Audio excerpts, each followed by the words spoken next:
Very good morning to all of you. आज एक happy Sunday के लिए मैं आप सभी के सामने प्रस्तुत हूं एक नए एक्ट के साथ। बिल्कुल, हालांकि ये कॉर्पोरेट लॉज हैं जो जुडिशरी में बहुत कम स्टेट्स में आते हैं, लेकिन बिहार का one of the most important subject that is companies act 2013, minimum 5 questions की डिमांड यहां से रहती ही रहती है। तो दोस्तों, आज हम सभी लोग कंपनी क्या होती है, कंपनी के डॉक्यूमेंट्स के बारे में, कैरेक्टरिस्टिक्स के बारे में, हिस्टोरिकल बैकग्राउंड्स के बारे में सब कुछ आज हम लोग कवर करेंगे। और उसके बाद हम सभी लोग एडवांस लेवल पर धीरे धीरे जाएंगे। एग्जाम के पहले हम कोशिश ये करेंगे कंपनीज एक्ट के मैक्सिमम सेक्शंस को आपको मैं यूट्यूब पर कवर करवा दूं। तो एक बार सभी लोग बता दें, क्या मैं सभी को ऑडिबल एंड परफेक्टली विजिबल हूं कि क्लास को स्टार्ट कर दिया जाए? यस और नो? सभी के कमेंट्स में देख पा रहा हूं। ओके जी। लिखना भी है क्या? लिखना कहां जरूरत है, यूट्यूब पे तो सब प्रिंटेड लेके आता हूं। तो आज 5 क्वेश्चंस के लिए आप लोग फाइट करेंगे यहां मेरे साथ, ताकि हम 2-3 दिनों में इसको पूरा कवर करके अच्छे से हम लोग इसको कर सके। लेकिन दोस्तों, एक बात मैं बता दूं, जब कंपनीज एक्ट, देखो खुली बात बोल रहा हूं, कंपनीज एक्ट 2013 जब मैंने 1956 पढ़ा था दोस्तों, तब भी मुझे ऐसा लगा था कि 2013 आएगा तो कुछ चीजें शॉर्ट आउट हो जाएंगी, छोटी हो जाएंगी। लेकिन जब मैंने 1956 के बाद 2013 दिया तो उसमें क्या देखा? उसमें यह देखा कि यहां पर सेक्शंस तो कम हो गए, लेकिन रूल्स की संख्या बढ़ा दी गई, जो कहते हैं क्लॉज की संख्या बढ़ा दी गई। तो कहने का मतलब ये तो इसका भी बाप निकला। यस, एकदम क्लियर कट कह रहा हूं। तो आपका जो इसका सिलेबस है बहुत ही वाइड रहने वाला है। तो चलिए, छोड़िए दुनियादारी, स्टार्ट करते हैं अपने इस लेक्चर को। कंपनी क्या है, कहां से आई है, कहां को जाएगी। ओके, देखिए, ओरिजिन ऑफ कंपनी, कंपनी का ओरिजिन कहां से हुआ था? तो कहां से हुआ था? तो लैटिन वर्ड है दोस्तों, ये एक लैटिन शब्द था जो कि नाम है कंपनी। यहीं से इसको डिराइव्ड किया गया है, उद्भूत हुआ है, यहीं से इसको प्राप्त किया गया है। तो लैटिन वर्ड जो था वो था कंपनीस, कंपनीस। अब कम का मतलब और पेनिस का मतलब क्या होता है? इन दो शब्दों से कंपनी का निर्माण हुआ। तो देखिए, कम का मतलब होता है टुगेदर, टुगेदर का मतलब साथ साथ। क्या कहते हैं दोस्तों? साथ साथ। और पेनिस का मतलब होता है ब्रेड। हाँ, लैटिन शब्द में ब्रेड को लैटिन में क्या कहते हैं? पेनिस। तो ब्रेड को ये लोग क्या करते थे? ब्रेड को साथ साथ खाते थे। ये कहते हैं ना कि एक वो शौक है। हमारे यहां पर आ जाओ, राजस्थान में देखो, यहां पर रियान होती है, गेट टुगेदर कहते हैं। गेट टुगेदर को मारवाड़ी में कहते हैं रियान। रियान का मतलब अफीम खाएंगे एक ग्रुप में बैठ के, और पगड़ी का सम्मान करते हैं एक दूसरे को और अफीम खाते हैं। मतलब ये गेट टुगेदर है हमारे यहाँ जोधपुर का। आई कैन से रिचुअल्स है हमारे यहाँ के, चाहे कोई मर जाए चाहे कोई शादी हो जाए, दोनों में होता है। ऐसे वहां के लोगों के लिए ब्रेड को साथ खाना ही एक अच्छी बात मानी जाती थी। और ब्रेड ये जनरली अकेले नहीं खाते थे, साथ में ही खाते थे। इसलिए ब्रेड को टुगेदर साथ में खाने की वजह से एक कंपनी वर्ड का ओरिजिन हो गया। तो उसके साथ इसका मीनिंग आया, कंपनी का मतलब होता है an association of person who took there meals together. मतलब एक व्यक्तियों का एक संघ जो अपना भोजन एक साथ लेते थे। तो इन जनरल अगर विधि से हटकर, कानून से हटकर अगर मैं बात करूंगा कि कंपनी का मतलब क्या है, तो आप लोग क्या बोलोगे? साथ में भोजन करना। कंपनी कहते ना यार, मेरी कंपनी देगा क्या या देगी क्या? यस और नो? तो वही हो गया, कंपनी मतलब साथ देना। अब देखो, लेकिन इसी कंपनी को विधि का रूप दिया गया और साथ में मिलकर प्रोफेशनली वर्किंग स्टार्ट हुई। तो उस प्रोफेशनली वर्किंग को विधि के रूप देने के लिए एक्ट में कन्वर्जन हुआ। तो सबसे पहले 1844 में दोस्तों याद रखना, 1844 में इंग्लिश कंपनीज एक्ट आया। 1844 अंग्रेजी कंपनी अधिनियम। अब जो इसके कॉन्सेप्ट थे कंपनी के, टेकन फ्रॉम हियर, यहीं से कंपनी का पूरा कॉन्सेप्ट लिया गया है। कंपनी अधिनियम की अवधारणा यहीं से ली गई है दोस्तों। फिर उसके बाद देखिए 1850 में आते हैं। भारत का पहला कंपनी विधि, भारत की पहली company law, first company law in India, वह थी जॉइंट स्टॉक कंपनीज एक्ट। हमारे यहां पर जॉइंट स्टॉक कंपनीज एक्ट की शुरुआत हुई और तभी से दोस्तों, क्या कह रहा हूं, तभी से एक कंपनी अधिनियम को यहां पे लाया गया और जोड़ा गया। चलिए प्लीज वेट, रुको भाई, रुको रुको रुको रुको रुको रुको, कुछ गड़बड़ हो गया है।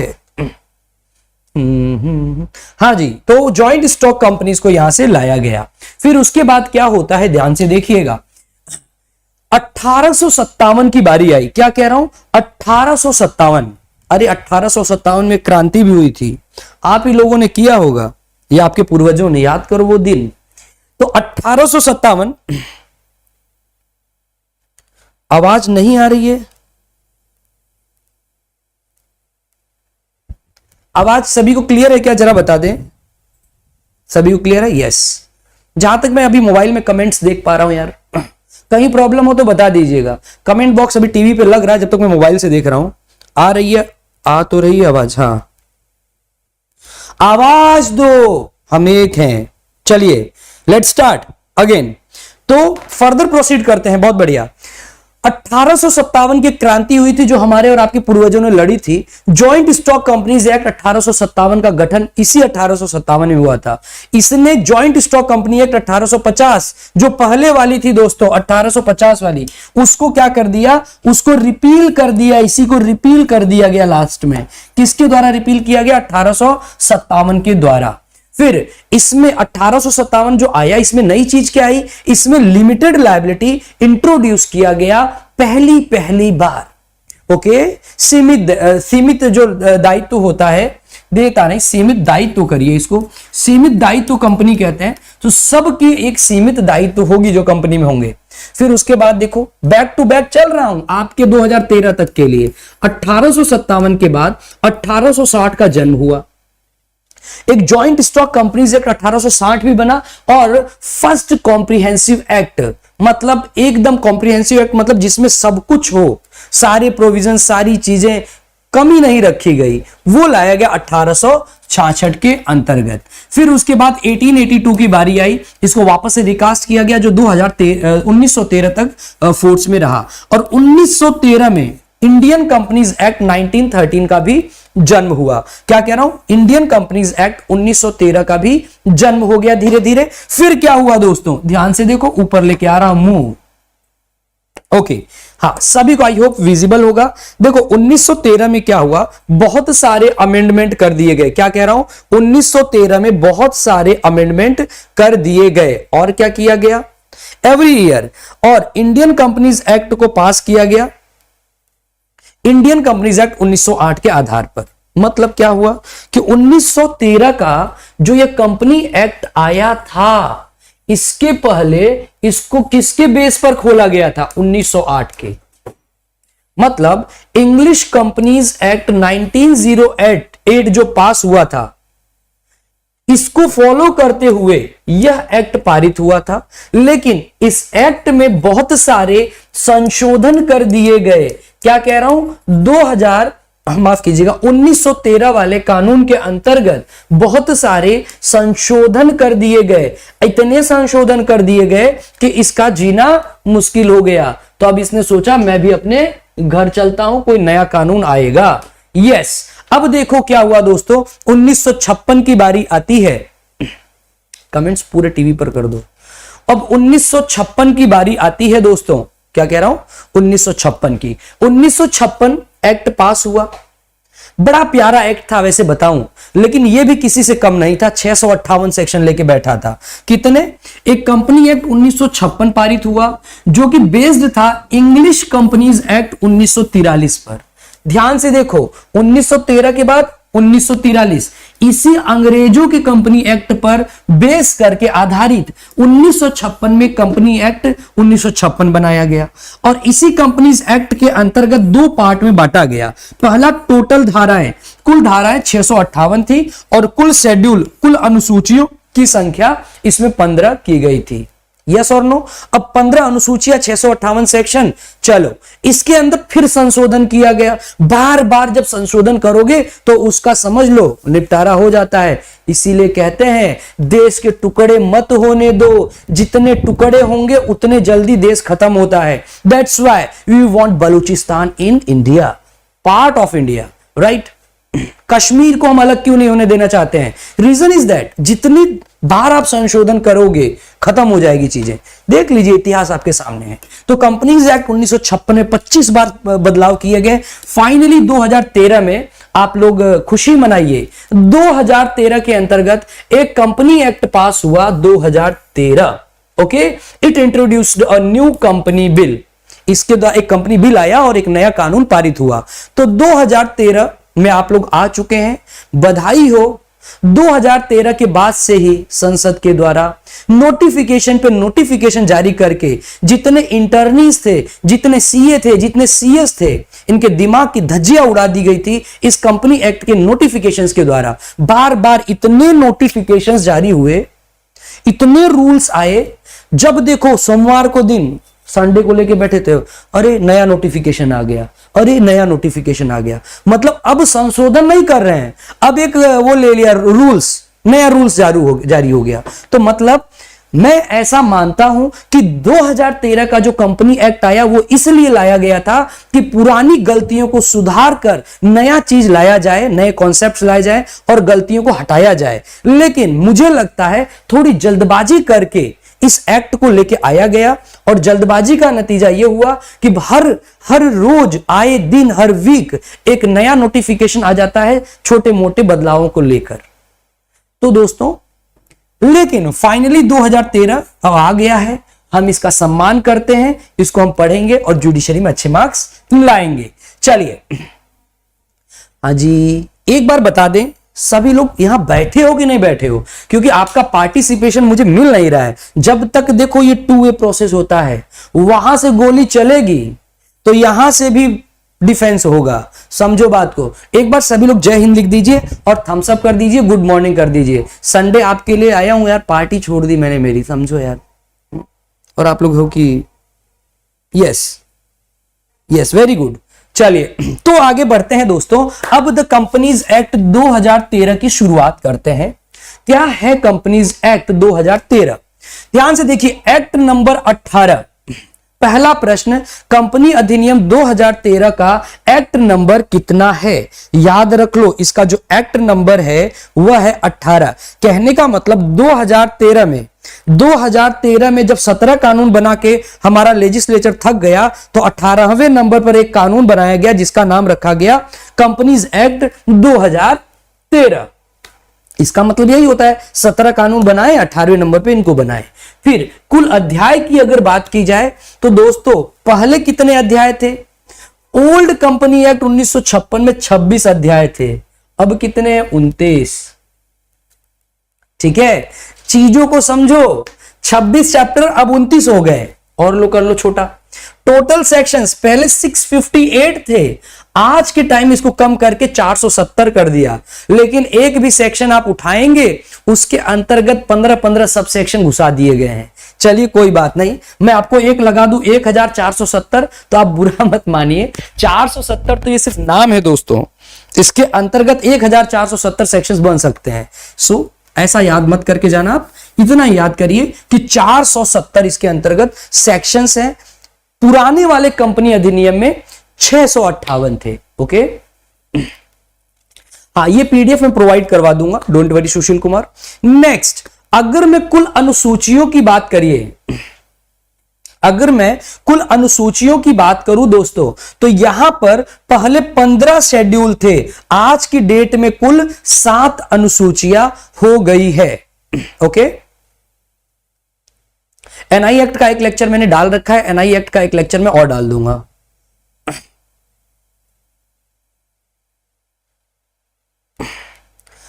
चलिए, ओके, कंपनीज एक्ट की कुल अनुसूचियां जो है 15 पहले वाले में थी और अभी की टाइम की 7 अनुसूचियां दी गई हैं। अब इंट्रोडक्शन की बात करते हैं। इसके 2 टाइप्स हैं, एक तो क्या है कॉर्पोरेट फॉर्म और दूसरा है नॉन कॉर्पोरेट फॉर्म। एक कॉर्पोरेट फॉर्म और दूसरा, अच्छा ये तो जनरल बात हो गई। अगर मैं आपको बोलूं कंपनी के टाइप्स क्या होते हैं, तो आप कहोगे 2 होते हैं, 3 होते हैं, तो आप गलत हो। कंपनी के टाइप ऐसे कभी नहीं बताने चाहिए। कंपनी को 2 कैटेगरीज में बांटा जा सकता है। एक होता है कॉर्पोरेट फॉर्म और दूसरा होता है नॉन कॉर्पोरेट फॉर्म। जो कॉर्पोरेट फॉर्म होता है वही कंपनी बनती है, कॉर्पोरेटाइजेशन देख लीजिए। और जो नॉन कॉर्पोरेट फॉर्म होता है, जैसे Hindu undivided family, HUF, Hindu अविभाजित परिवार। कहने का मतलब क्या होता है कि अगर आपकी फैमिली है, अविभाजित है, और आप कहोगे कि दादाजी आप डायरेक्टर बन जाइए, पापा आप MD बन जाइए, मम्मी आप वो डायरेक्टर बन जाइए, मैं ये बन जाता हूं, तो ऐसे चलेगा क्या? नहीं, नाराज हो जाएगा परिवार। दादाजी कहेंगे मैं करता हूं, तुम मेरे सदस्य हो, चलो काम पे लग जाओ। हाँ, तुम फरसा उठाओ, तुम फावड़ा उठाओ, तुम पानी की बाल्टी लाओ, घर पे काम करो। एकदम सीधी बात है भाई। इसलिए HUF कंपनी तो है, काम तो साथ साथ कर रहे हैं, लेकिन ये कॉर्पोरेट फॉर्म नहीं है। इसको कॉर्पोरेट फॉर्म बनाओगे तो दादाजी डंडा लेके आएंगे। पार्टनरशिप, साझेदारी को भी नॉन कॉर्पोरेट फॉर्म में लिया गया है, क्योंकि वहां पे रजिस्ट्रेशन कंपलसरी नहीं है। सोल प्रोप्राइटरशिप, एकल स्वामी, तो खुद अपना चला रहा हूं बिजनेस, चलो ठीक है, मतलब अपनी दुकान लेके बैठा हूं, हाँ तो भी नहीं। म्यूचुअल एजेंसी, यस, इसमें क्या होता है, एक म्यूचुअल एजेंसी, पारस्परिक सामंजस्य, क्या कह सकते हैं म्यूचुअल एजेंसी को? पारस्परिक सामंजस्य के बेस पर यह काम चलता है इन हिंदी, ठीक है। इसीलिए इसे नॉन कॉर्पोरेट फॉर्म कहते हैं, जो अलग होता है। हमें पढ़ना है कॉर्पोरेट फॉर्म के बारे में, कॉर्पोरेशन ऑर्गेनाइजेशन या कंपनी। तो आज हम स्टार्ट कर रहे हैं कंपनी को। अब कंपनी की जब भी परिभाषा की बात आती है दोस्तों, जब भी कंपनी के डेफिनेशंस की बात आती, माफ कीजिएगा, परिभाषा की बात आती है, डेफिनेशंस की बात आती है, one of the most important question is that कि कंपनी परिभाषित कहां पर किया गया है। तो पहला प्री का आने वाला प्रश्न, इसे परिभाषित 220 में किया गया है। देखिए फिर बता देता हूं, 2-3 डेफिनेशंस जरूर याद कर लीजिए। कंपनी हो गई, 1 पर्सन कंपनी हो गई, पब्लिक कंपनी हो गई, प्राइवेट कंपनी हो गई, स्मॉल कंपनी हो गई, सब्सिडरी कंपनी, होल्डिंग कंपनी। ये कुछ मैं कल वाले इसके जो पार्ट 2 का लेक्चर लेके आऊंगा उसमें इन सबको डिस्कस करूंगा आपको, ठीक है। अभी हम यहां चलते हैं। कंपनी जो है, एक डेफिनेशन को ले रहा हूं, कंपनी क्या होती है, देखो, इट मींस अ कंपनी, यह एक कंपनी है जो इनकॉर्पोरेटेड है। इनकॉर्पोरेटेड का मतलब रजिस्टर्ड है दोस्तों, रजिस्टर्ड है, पंजीकृत है। तो अगर अंग्रेजी में इनकॉर्पोरेटेड लिख दो या इसका सिनोनिम लिख दो रजिस्टर्ड, तो बात तो एक ही हो गई। तो कंपनी का अर्थ होता है a company registered under this act. अब ये कहता है दिस एक्ट, अब दिस एक्ट कौन सा है, 2013 का।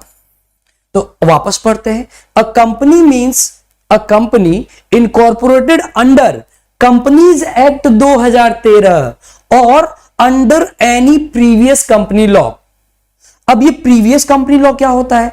अब मान लीजिए ईस्ट इंडिया कंपनी है या पहली वाली कंपनियां हैं। अब आप, अगर मैं यहीं तक लेजिस्लेचर लाइन लिख के छोड़ दे तो 2013 के पहले की सारी कंपनियां बंद हो जाएंगी, क्योंकि कह रहा है it means a company incorporate under 2013। तो क्या सिर्फ 2013 वाला ही वैलिड होगा, इसके पहले वाला वैलिड नहीं होगा? तो पहले वाले को भी कवर करने के लिए यह लाइन जोड़ी गई, और under any previous companies law, previous company laws. अब देखो प्रीवियस कंपनी लॉ कौन से हैं? ऐसे कंपनी लॉ जो उनको डिफाइंड, अच्छा ये वर्ड जो है प्रीवियस कंपनी लॉ, इसको डिफाइंड 2 सबसेक्शन 67 में किया गया है। अब प्रीवियस कंपनी लॉ है कौन से, जरा बताओ, प्रीवियस कंपनी लॉ आखिर है कौन से? तो मैं अभी आपको पढ़ाते हुए आ रहा हूं इतने टाइम से, ये जो कंपनी लॉ थी कौन सी, ये देखो, ये प्रीवियस कंपनी लॉ तो है, आप भूल गए? ये सारे जो कभी कानून मैंने पढ़ाए 1844, 1850, ये सारे कौन से कंपनी लॉ हैं? हिस्टोरिकल ग्राउंड में जो हमने ऑटोमेटिक पढ़ा है ये सारे, तो ये सारे भी कंपनी कहलाएंगे क्या? तो yes, okay okay okay okay. तो हिस्टोरिकल बैकग्राउंड मैंने लिख दिया, जाके वहां पर पढ़ लीजिए। अब चलो, हाँ, जब आप सेक्शन 2 सबसेक्शन 67 जाके पढ़ेंगे ना, तो आप मुझे याद करेंगे कि हाँ यार बात तो वही बोली जा रही है। चलो अब मीनिंग ऑफ कंपनी के बारे में पढ़ते हैं। कंपनी का अर्थ क्या है? कंपनी एक वॉलंटरी ऑर्गेनाइजेशन है। कंपनी का अर्थ क्या है? Company is a voluntary association of persons formed for the purpose of doing business having a distinct name and limited liability। कहने का मतलब कंपनी क्या होता है? कंपनी एक स्वतंत्र वॉलंटरी एसोसिएशन है। किसका? पर्संस का। समझ रहे हैं? तो company is a voluntary association of persons formed for the purpose of doing business. और ये वॉलंटरी एसोसिएशन ऑफ पर्संस मिलते क्यों हैं? क्योंकि इनको व्यापार करना होता है, जिनका एक भिन्न नाम होता है और इनकी सीमित दायित्व होती है, लिमिटेड लायबिलिटी होती है। बिल्कुल सेम है, बिल्कुल बिल्कुल, बहुत बढ़िया। अब देखो आगे की बात, कैरेक्टरिस्टिक्स ऑफ कंपनी, विशेषताएं क्या है कंपनी की? बड़ी गजब गजब विशेषताएं हैं दोस्तों। देखिए, कंपनी अलग होती है और कंपनी के जो मेंबर्स होते हैं, कंपनी के जो मेंबर्स होते हैं वो अलग होते हैं। हमेशा कहता हूं, कंपनी और कंपनी के सदस्य दोनों अलग होते हैं। दोनों के बीच में किसकी दीवार होती है? अंबुजा सीमेंट की दीवार होती है, जो कभी टूटती नहीं है। याद रख लो, अंबुजा सीमेंट की दीवार होती है जो कभी टूटती नहीं है। बिहार में और अदर स्टेट में एक प्रश्न पूछा गया था, पूछा कंपनी लॉ का नहीं गया, पूछा पार्टनरशिप का गया। और मतलब कहते हैं ना कि कंपनी एक्ट के कंधे पर बंदूक रख के गोली चलाई। क्या पूछा गया कि जो ये पार्टनरशिप होती है उसकी कौन सी विशेषता नहीं है? और ऑप्शन में लिखा था सेपरेट लीगल एंटिटी। तो वही आपका आंसर था। क्या कह रहा हूं कि पार्टनरशिप की विशेषता की बात कर रहा हूं। पार्टनरशिप की एक क्वेश्चन आया था आपके, पार्टनरशिप भी आपके क्वेश्चन है, पार्टनरशिप की कैरेक्टरिस्टिक्स का एक क्वेश्चन आया था।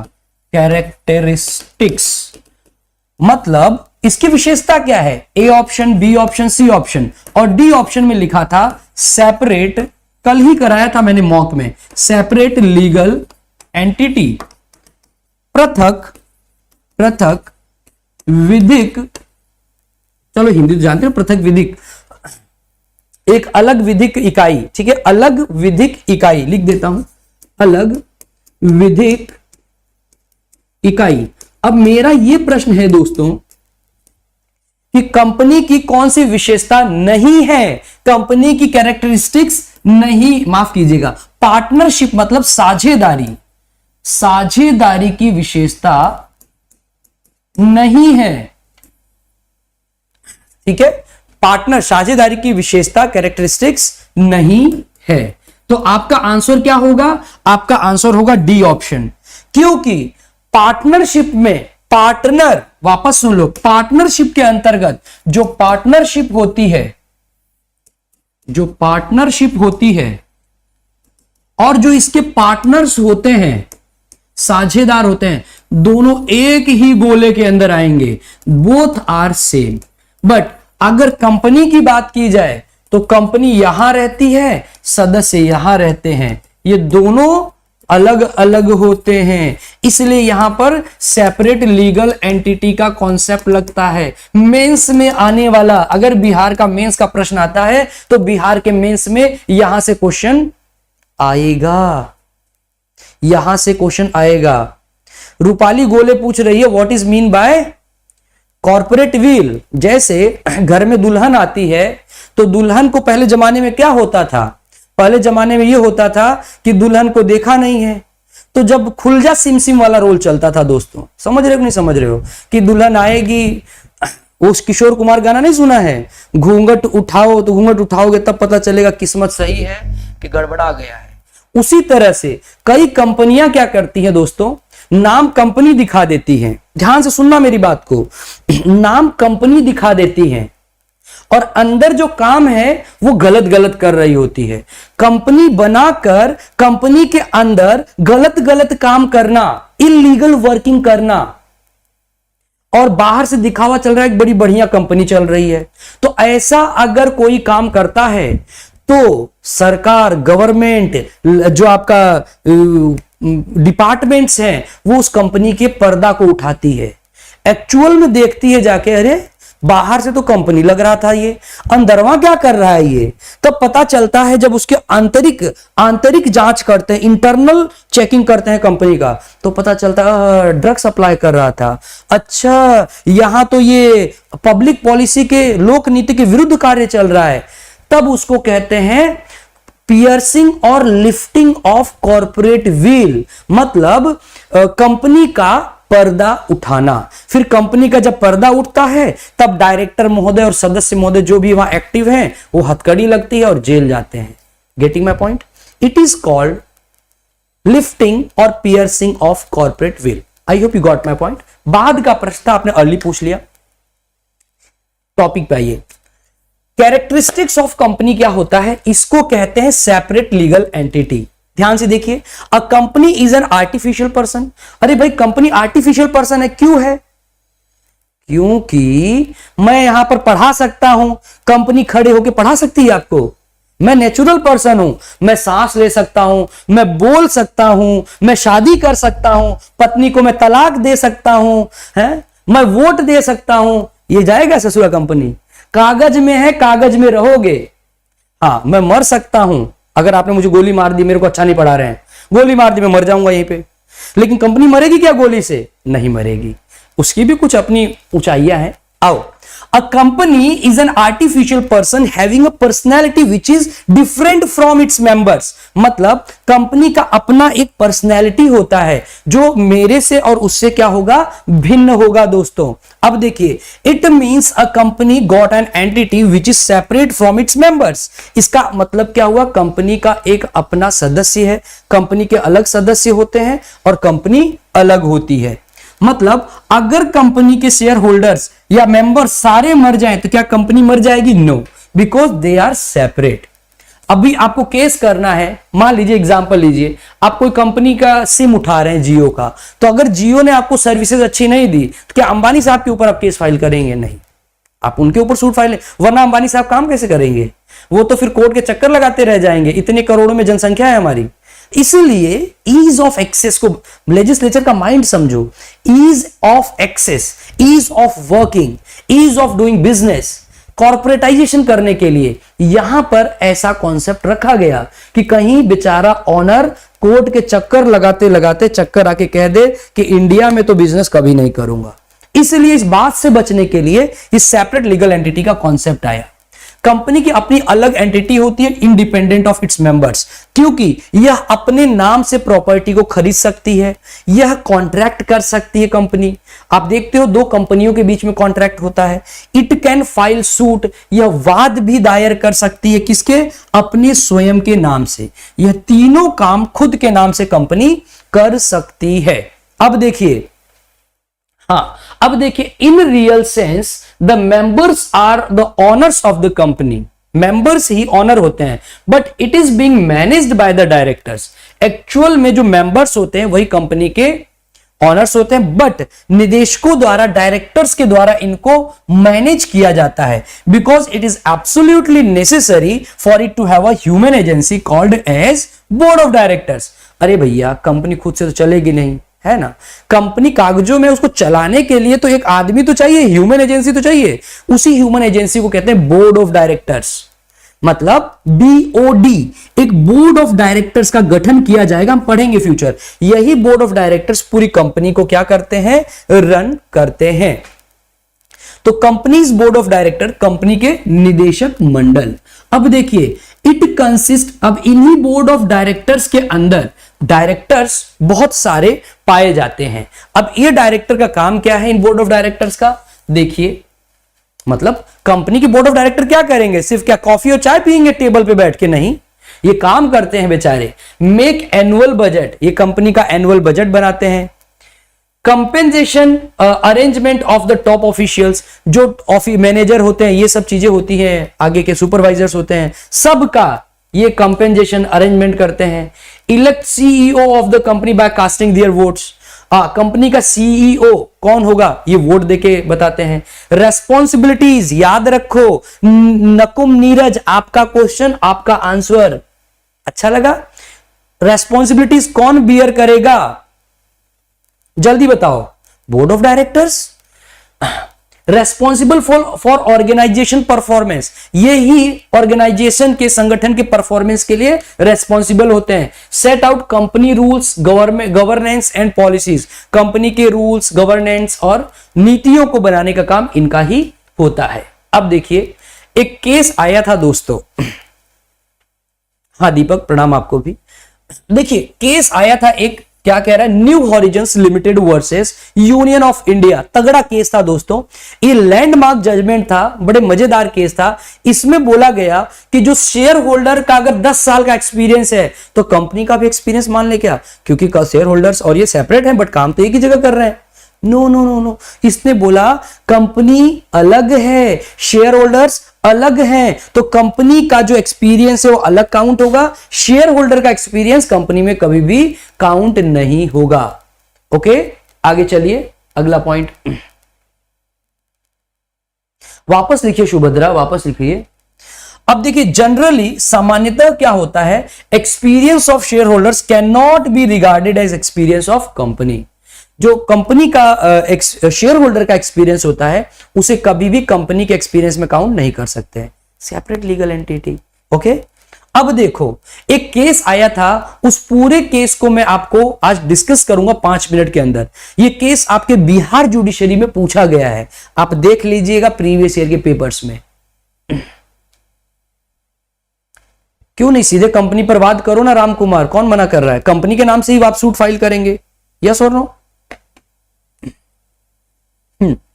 केस आपका आया था Salomon versus Salomon and company limited 1897 का। This case established the principle of separate legal entity. इसी केस ने ही principle of separate legal entity के कॉन्सेप्ट को एस्टेब्लिश किया था, इसका गठन किया था। इस मामले ने अलग विधिक इकाई के सिद्धांत को स्थापना की थी। दूसरी बात, इसी केस को ही सैलोमन के केस के नाम से जाना जाता है। ओके एक बार मैं पहले केस के पहले सुभद्रा का मैसेज पढ़ लेता हूं, क्या कह रहे हैं चौबे जी। सर मैं आपको हमेशा गुड मॉर्निंग विश करती हूं जब भी क्लास लेती हूं आपका, लेकिन आप सबका रिप्लाई करते हैं बट मेरा नहीं। नहीं ऐसा नहीं हो सकता है, अगर ऐसा हुआ है तो मैं देख के तो अनजान नहीं बन सकता, आप लोगों के लिए तो मैं आता हूं सुभद्रा, ऐसा मत आप बुरा मत मानिए। आपको अगर तकलीफ हुई हो तो माफी चाहते हैं हम लोग, लेकिन आपको मैं स्पेशली आज अब तो हाँ good morning Subhadra ji, because अभी 7 मिनट बाकी हैं और उसके बाद गुड आफ्टरनून हो जाएगा, वो भी मैं आपको विश कर रहा हूं। आज के लिए गुड इवनिंग भी विश कर देता हूं, तो तीनों पहर आज आपके साथ मेरे विशेष रहेंगे। ओके सुभद्रा जी, चलिए एक बार जल्दी से सब लोग थम्स अप करिए ताकि मैं वापस से पढ़ा सकूं। ठीक है, आप सारे लोग मेरे लिए बराबर होते हैं, पता है। गलती हो जाती है, हम लोग को नहीं दिखता है कभी कभी। चलिए जल्दी बताइए, थम्स अप करिए, केस चालू करो यार। आइए, तो एक केस है आपका दोस्तों, Salomon versus Salomon and company limited 1897। यह केस किसके द्वारा, गुड नाइट बाद में बोलेंगे, अभी आ जाओ यार। This case was established by the principle of separate legal entity, और इसी वजह से इसको सैलोमन केस नाम से ये फेमस हुआ और बड़ा लैंडमार्क जजमेंट बना। इसमें देख रहे हो ये अंकल बैठे हैं, का दादा का हलबा, इनसे पूछो एक बार। अब देखो ये दादाजी जो थे ये सैलोमन थे, बुढ़ाई दाई ये क्या कर रहे थे, for some years carried on a prosperous business. Getting my point, prosperous business मतलब ये एक बहुत समृद्ध बिजनेस चला रहे थे। अब क्या हुआ, इनका काम था ये जूता बनाना, बूट बनाना, लेदर का काम करते थे, बड़े व्यापारी थे, बूट निर्माता थे। और इन्होंने फिर जब बड़ी इनकी कंपनी बनी तो इन्होंने एक फॉर्म किया, अ लिमिटेड कंपनी। एक लिमिटेड कंपनी इन्होंने अपने जूते की बना दी। अब कंपनी कंसिस्टिंग, और कंपनी के अंतर्गत इन्होंने क्या किया, एक खुद थे सैलोमन,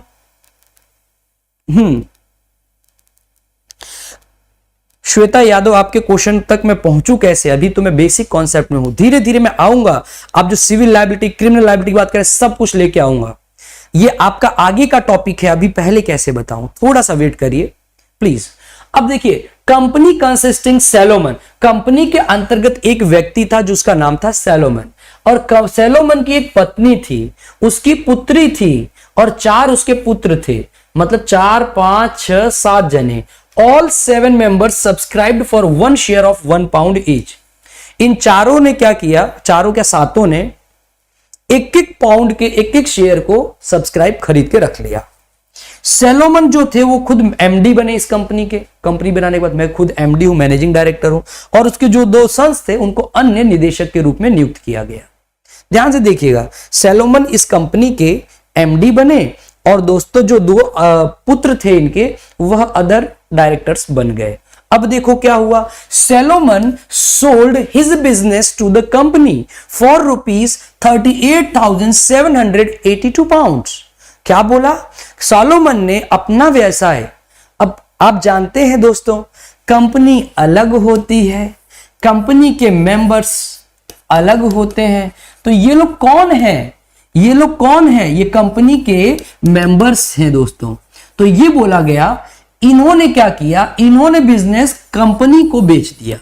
कि दोनों हम अलग है ना, हम अपने आप को एम्प्लॉय नियुक्त करते हैं, आज से हमारा बिजनेस कंपनी का, हम अपना बिजनेस का ऑनर नहीं मानेंगे। अब देखो, Salomon sold his business to the company, और अब इसने बोला मैं बिजनेस को दे रहा हूं, इतना गुडविल दे रहा हूं, असेट्स दे रहा हूं, तो मुझे इसके बदले क्या मिलेगा। तो Salomon got the following payments, Salomon को निम्नलिखित भुगतान प्राप्त हुआ इसके बदले। इन्होंने देखो कितने में बेचा, 38,782 पाउंड में बेचा। अब इन्होंने पेमेंट कैसे लिया, सैलोमन ने 10,000 इन्होंने सिक्योर डिबेंचर लिए, इनका मूल्य 1 पाउंड ईच का था, तो इंटू 1 कर दो, 10,000 पाउंड ये मिल गए। फिर उसके बाद 20,000 के फुल्ली पेड शेयर्स इन्होंने लिए, उनकी वैल्यू 1 पाउंड इनकी भी ईच थी, तो 10,000 पाउंड ये मिल गए, 20,000 पाउंड ये मिल गए, और बाद में इन्होंने तीसरे पॉइंट पर कुछ कैश ले लिया जिसको बोलते हैं रोकड़ा। तो रोकड़ कितना लिया इन्होंने दोस्तों, 8,782 रुपए। तो कुल मिला के पूरा पेमेंट इनको कितना मिला दोस्तों, जरा बताइए कमेंट बॉक्स में। 10, 20, 30 और 8, 38,782 रुपए। The company soon ran into difficulties, company big बेच दी इन्होंने, लेकिन कंपनी धीरे धीरे कठिनाई में आ गई और लॉस में जाने लग गई। डिबेंचर होल्डर्स जो थे अपॉइंटेड अ रिसीवर, अब कंपनी जब लॉस में जाने लग गई तो डिबेंचर होल्डर्स ने क्या कर दिया, एक रिसीवर अपॉइंट किया, and company went into liquidation, विघटन में चली गई कंपनी, कंपनी बंद होने के कगार पे आ गई, विघटित हो गई। अब जब कंपनी का लिक्विडेशन होता है तो एक रिसीवर अपॉइंट होता है जो कोर्ट के द्वारा अपॉइंट किया जाता है।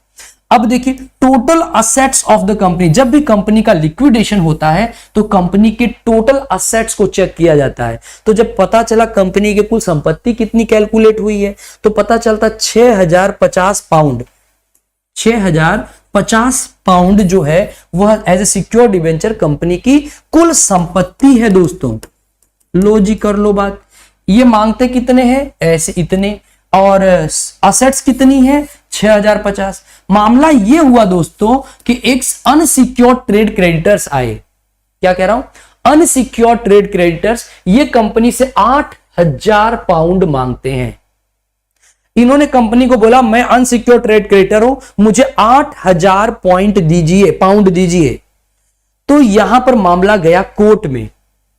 अनसिक्योर्ड ट्रेड क्रेडिटर्स ने क्या क्लेम किया कि the whole of the company's assets, company की जो पूरी संपत्ति है that is 6,050 pound, on the ground that the company was a mere agent for Salomon and thus they were entitled to payment of their debt in priority to debentures। इन्होंने बोला अरे Salomon, तुम और सैलोमन तो एक ही हो, तुमने business company को बेचा, तो सैलोमन तो एजेंट हुआ कंपनी का, तो सैलोमन को कुछ मत दो, सारा पैसा मुझे दो पहले। तो कहने का मतलब क्या हुआ कि यहां पर इन लोगों ने कहा हम 8,000 मांगते हैं, 6,050 जो पाउंड है पूरा का पूरा हमें लाके दो। ये सैलोमनवा तो एजेंट है कंपनी का, इसको हटाइए, इसको हटाइए। तो यहां पर लास्ट में डिसीजन ये आया दोस्तों, क्या डिसीजन आया, the House of Lord rejected these contentions.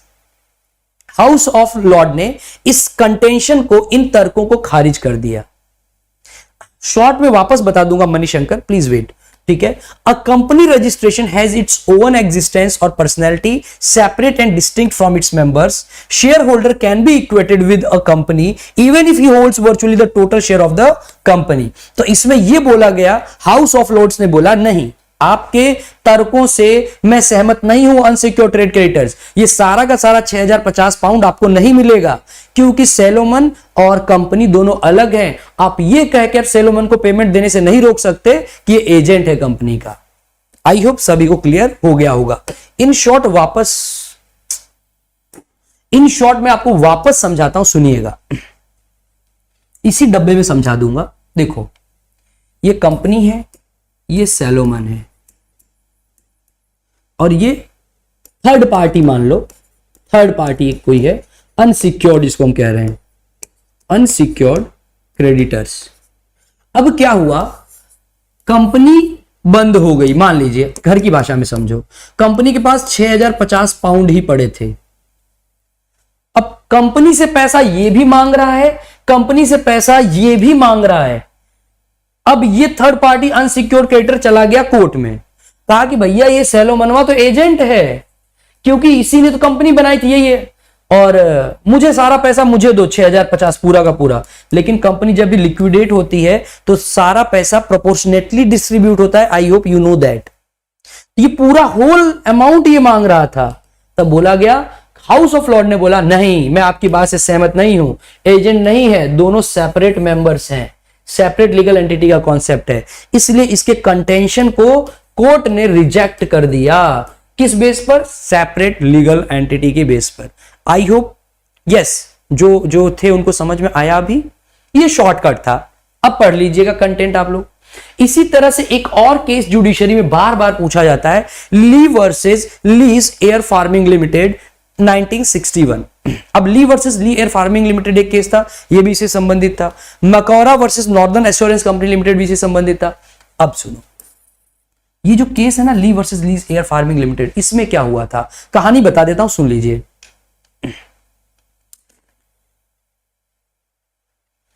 Separate legal entity, इसको चलो मैं अलग से आपको और समझाऊंगा। अब सुनो, Lee versus Lee's Air Farming Limited में क्या था, जो ली था उसका एक फार्मिंग था, कृषि का काम था।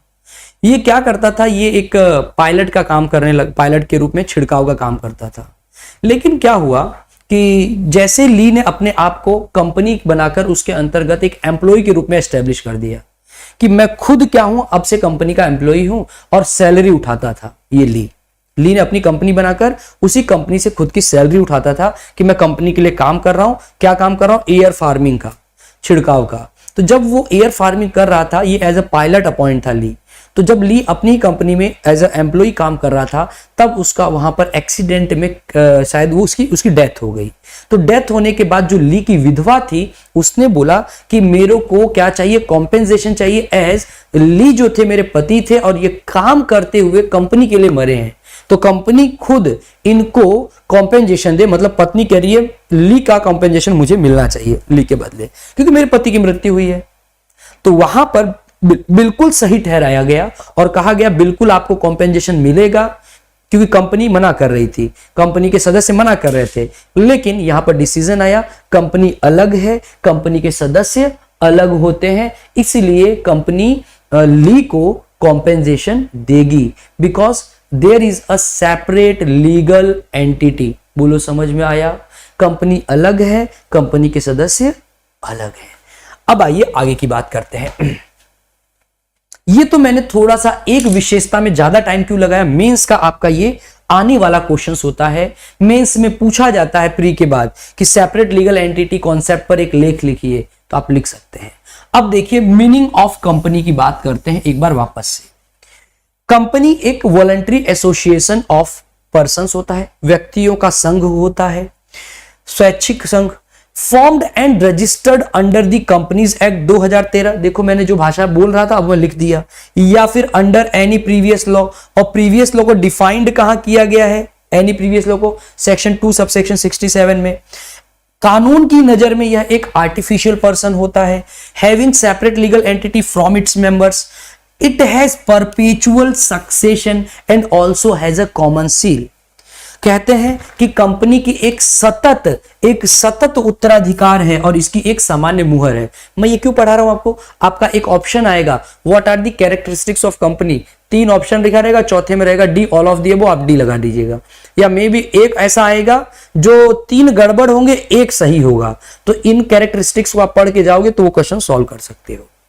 अब चलिए, capital of a company, company की कुछ कैपिटल होती है जो छोटे छोटे डिनोमिनेशंस में बटी होती है। डिनोमिनेशंस का मतलब होता है टुकड़े, मतलब कंपनी की अंश पूंजी छोटे छोटे शेयर्स में बटी हुई होती है। Share holders of company are called members, और इन्हीं शेयर होल्डर्स जो शेयर्स को होल्ड करके रखते हैं उन्हें शेयर होल्डर्स कहते हैं। इन्हीं शेयर होल्डर्स को मेंबर्स कहा जाता है। कंपनी का अपना पृथक नाम, अपने सदस्यों से पृथक एवं स्थायी अस्तित्व होता है। कंपनी सदस्यों का स्थायी दायित्व सामान्यतः सीमित होता है। वर्ड हमेशा याद रखिएगा, सामान्यतः लिमिटेड होता है। क्या अनलिमिटेड भी हो सकता है? Yes, but in general it is limited. अब देखिए, अब मैं दूसरे टॉपिक पे चल रहा हूं। कई बार एग्जाम में आता है company is an artificial person, explain. तो कैसे एक्सप्लेन करोगे? आइए। हाँ दीपक जी नमस्ते। अब देखिए, आर्टिफिशियल पर्सन मतलब कृत्रिम व्यक्ति। चीफ जस्टिस मार्शल थे, उन्होंने रिमार्क किया था कि अ company is an artificial person, company एक कृत्रिम व्यक्ति है। इनविजिबल है, कंपनी को आप देख सकते हो, ये कंपनी है, ये कंपनी, अरे भाई कागज में कंपनी है, आप बिल्डिंग जाके देखो ना, बिल्डिंग कंपनी नहीं, कंपनी कागजों में होती है दोस्तों। इंटेंजिबल, इसे हम छू नहीं सकते हैं, अदृश्य होती है। Existing only in the eyes of law, और यह केवल कानून की नजर में होता है, कानून के अस्तित्व में होता है। आगे की बात देखते हैं दोस्तों।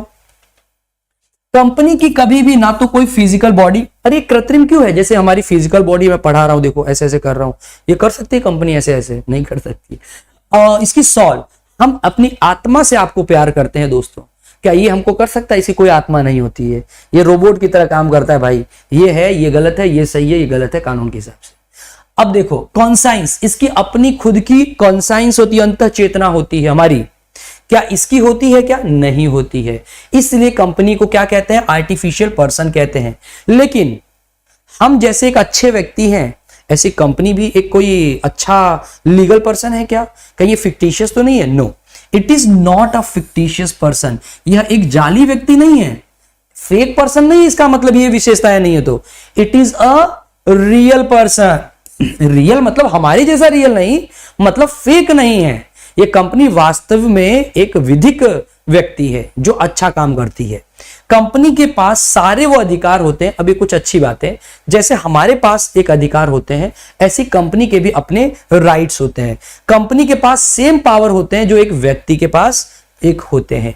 Company can acquire property, company अपने नाम से प्रॉपर्टी खरीद सकती है, डिस्पोज ऑफ कर सकती है, कॉन्ट्रैक्ट्स में एंटर कर सकती है। कैसे? कंपनी खुद चल के जाएगी क्या? नहीं, अपने एजेंट्स के द्वारा। It can sue and be sue, मतलब यह खुद वाद, जो वाद होता है ये दूसरों के ऊपर ला सकती है, अदर्स के ऊपर, और जो अदर्स होते हैं वो भी कंपनी के ऊपर वाद ला सकते हैं। कंपनी दूसरों को सूट कर सकती है फाइल, दूसरे भी कंपनी के ऊपर सूट फाइल कर सकते हैं। इसलिए कहते हैं कि it can be sued and it can sue and be sued. But a company can not take oath, क्या कंपनी शपथ ले सकती है? नहीं ले सकती। Company can not be sent to jail, इसे जेल नहीं भेजा जा सकता, शादी नहीं कर सकता, तलाक नहीं दे सकता, इसलिए यह नेचुरल पर्सन नहीं है। That's why it is an artificial person.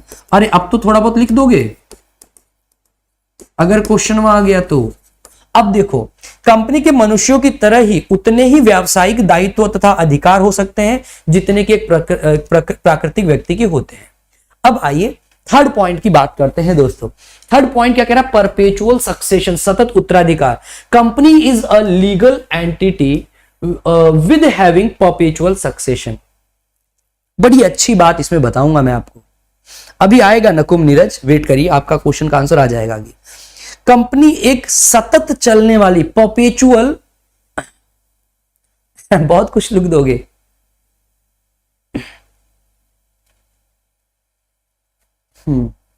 चलिए अब देखिए, कंपनी एक लीगल एंटिटी है जिसका एक सतत प्रक्रिया होती है, कंटिन्यूअस चलती रहती है, कंपनी कभी रुकती नहीं है।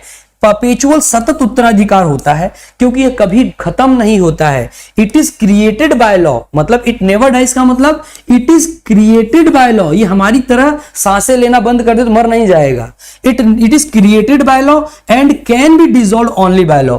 इसे लॉ के द्वारा ही बनाया जा सकता है और लॉ के द्वारा ही खत्म किया जा सकता है। मेंबर्स में कम एंड एक लाइन आती है आपके मेंस के अंतर्गत, ये लाइंस देके आपको क्वेश्चन पूछा जाता है। मेंबर्स में कम एंड मेंबर्स में go out but company remains forever. कहने का मतलब सदस्य आएंगे और सदस्य जाएंगे, लेकिन कंपनी अपनी जगह पर ऐसे ही स्थिर रहती है। Companies existence is not affected by retirement of its members. अगर कंपनी के सदस्य मर जाएं, रिटायर हो जाएं, उनका डेथ हो जाए, उनका दिवालिया इंसॉल्वेंट हो जाए, तो भी कंपनी नहीं मरेगी। एक ग्रोवर थे, ग्रोवर एलसीबी ने एक बात बोली थी दोस्तों कि during the war all members of one private company while in general meeting were killed by a hydrogen bomb but the company survived। Pre के अंतर्गत पूछा जा सकता है कि यह लाइन किसके द्वारा बोली गई थी, because this is very famous line. क्या हुआ कि during the war all members of one private company while in general meeting, एक मान लीजिए कंपनी की जनरल मीटिंग चल रही थी। अब उस जनरल मीटिंग में क्या हुआ, हाइड्रोजन बम गिर गया, कंपनी के सारे सदस्यों की क्या हो गई, मृत्यु हो गई है। तो अब बताइए कि क्या कंपनी जीवित रहेगी या मर जाएगी? तो आंसर आता है कंपनी जीवित रहेगी, क्योंकि कंपनी के सदस्य अलग होते हैं और कंपनी अलग होती है। चलिए क्या पूछ रहे हैं आप लोग? हेलो सर, बीए एलएलबी का सिलेबस और जुडिशरी का सिलेबस जानना है, प्लीज हेल्प। अब मैं इस लाइव क्लास में कैसे बताऊं आपको सिलेबस?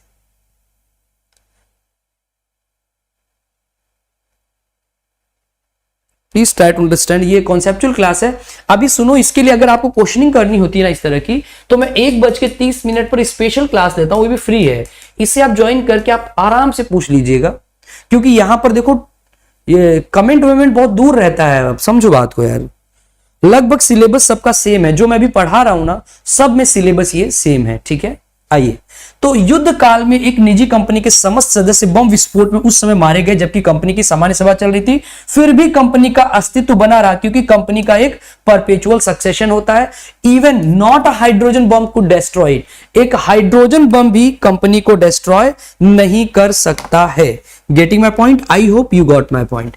चलिए एक और बात सुनिएगा, बनारस गए हो कि नहीं गए हो? बनारस की देख लो लाइनें। ये ब्लैक स्टोनवा ने एक बात बोली थी, ब्लैक स्टोन को जानते हो? एक स्कॉलर था, ठीक है। इसने एक बात बोली कि जैसे ये गंगा और यमुना की धारा बहती रहती है दोस्तों, उसी तरह से, क्या कह रहा हूं, जैसे ये गंगा और यमुना की धारा बह रही है, आज भी गंगा नदी वही है और कल भी वही थी और आने वाले टाइम में भी वही रहेगी, उसी तरह से कंपनी भी एक इस रिवर की तरह होती है, जो कंपनी चलता रहती है, कंपनी चलती रहती है, कंपनी कभी खत्म नहीं होती है। हाँ, इसके किनारे भी चेंज नहीं होते हैं। हाँ, पानी कम ज्यादा हो सकता है, खत्म नहीं हो सकता। उसी तरह से एक लाइन बोली थी ब्लैक स्टोन ने। क्या कहा दोस्तों, सुनिएगा। यद्यपि नदी के निर्माण करने वाले तत्व प्रतिक्षण बदलते रहते हैं, प्रतिक्षण तत्व बदलते रहते हैं, किंतु नदी के घाट या किनारे वही स्थिर रहते हैं। ठीक उसी प्रकार कंपनी के सदस्य भी परिवर्तित हो सकते हैं, किंतु कंपनी के अस्तित्व पर कोई प्रभाव नहीं पड़ता है। एक केस आया था इस पे, Mukherjee B versus SBI AIR 1992 Calcutta. मेरा प्रश्न है, सभी लोग अब जवाब दीजिए। क्या कंपनी के अस्तित्व को सरकार, गवर्नमेंट खत्म कर सकती है? अगर आपकी कंपनी है दोस्तों, तो आपकी कंपनी को गवर्नमेंट खत्म कर सकती है? यस और जल्दी बताएं। एक अस्तित्व को ही खत्म कर दे।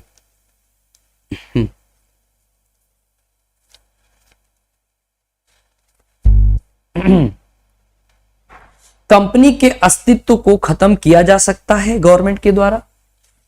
यस और नो, जल्दी से बताइएगा। तो चलिए मैं आप सभी को बता देता हूं, कंपनी के अस्तित्व को सरकार भी खत्म नहीं कर सकती है। अरे जिसको हाइड्रोजन बम नहीं गिरा सका, जिसको हाइड्रोजन बम नहीं मार सका, तो सरकार की क्या औकात है।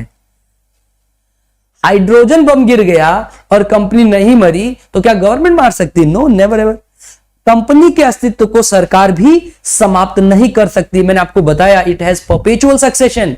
A company is created by law and can be dissolved by law. Not a government, not a hydrogen bomb. No one can dissolve it. I hope you got my point. Yes. अब चलिए company की citizenship, nationality और residence के बारे में बात करते हैं। कंपनी की नागरिकता, राष्ट्रीयता और निवास। दोस्तों, a company is regarded as a legal person, it is not a citizen under the citizenship act 1955 और द कॉन्स्टिट्यूशन ऑफ इंडिया।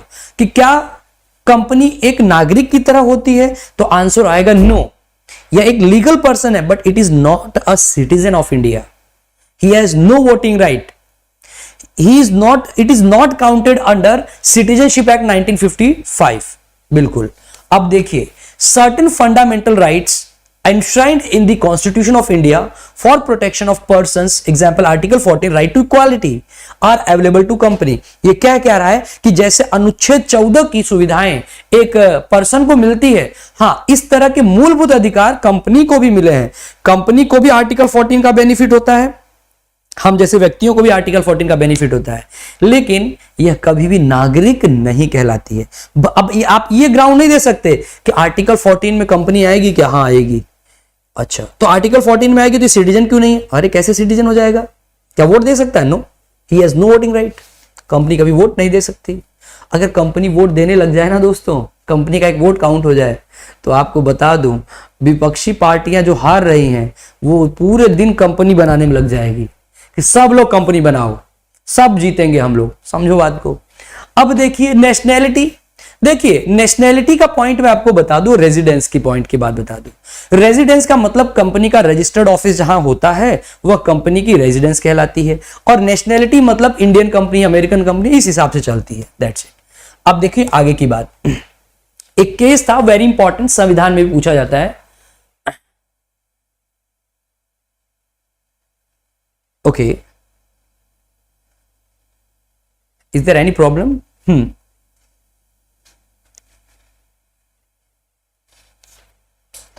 अच्छा, आपको हिंदी और इंग्लिश दोनों होने की वजह से समझ में नहीं आ रहा है। Someone tell me that this is class going on foundation BCR. Is it Hindi and English both? Both means so I'm not understanding anything. हाँ, तो आपको अगर हिंदी और इंग्लिश दोनों में ये मिक्सअप चलेगा। देखिए बिहार के लिए स्पेशली क्लास है ये, और बिहार में हिंदी माध्यम के विद्यार्थी भी हैं, तो प्योर में हिंदी नहीं पढ़ा सकता हूँ और प्योर में इंग्लिश नहीं पढ़ा सकता हूँ। मैं बाइलिंगुअल ही चलता हूँ, और 100 में से 99 स्टूडेंट तो ऐसे हैं, देखिए मेरी बात को समझे, जुडिशरी में जो बाइलिंगुअल ही प्रीफर करते हैं, और बाइलिंगुअल करने के लिए मुझे एक एक दिन देना पड़ता है। समझे? आइए आगे बढ़ते हैं। एक केस आया था, State Trading Corporation of India Limited versus CTO 1963, Supreme Court. इस केस में क्या बोला गया था? The Supreme Court held that STC, State Trading Corporation, though a legal person was not a citizen. हाँ, इस केस में ये बोला गया था कि जो स्टेट ट्रेडिंग कॉर्पोरेशन है वह एक लीगल पर्सन है लेकिन एक सिटीजन नहीं है। Okay okay, done. अब देखिए इसके बाद, therefore a company does not have the right of citizenship, इसलिए लीगल पर्सन है, यह एक सिटीजन नहीं है, इसके पास राइट ऑफ सिटीजनशिप नहीं मिलेगा।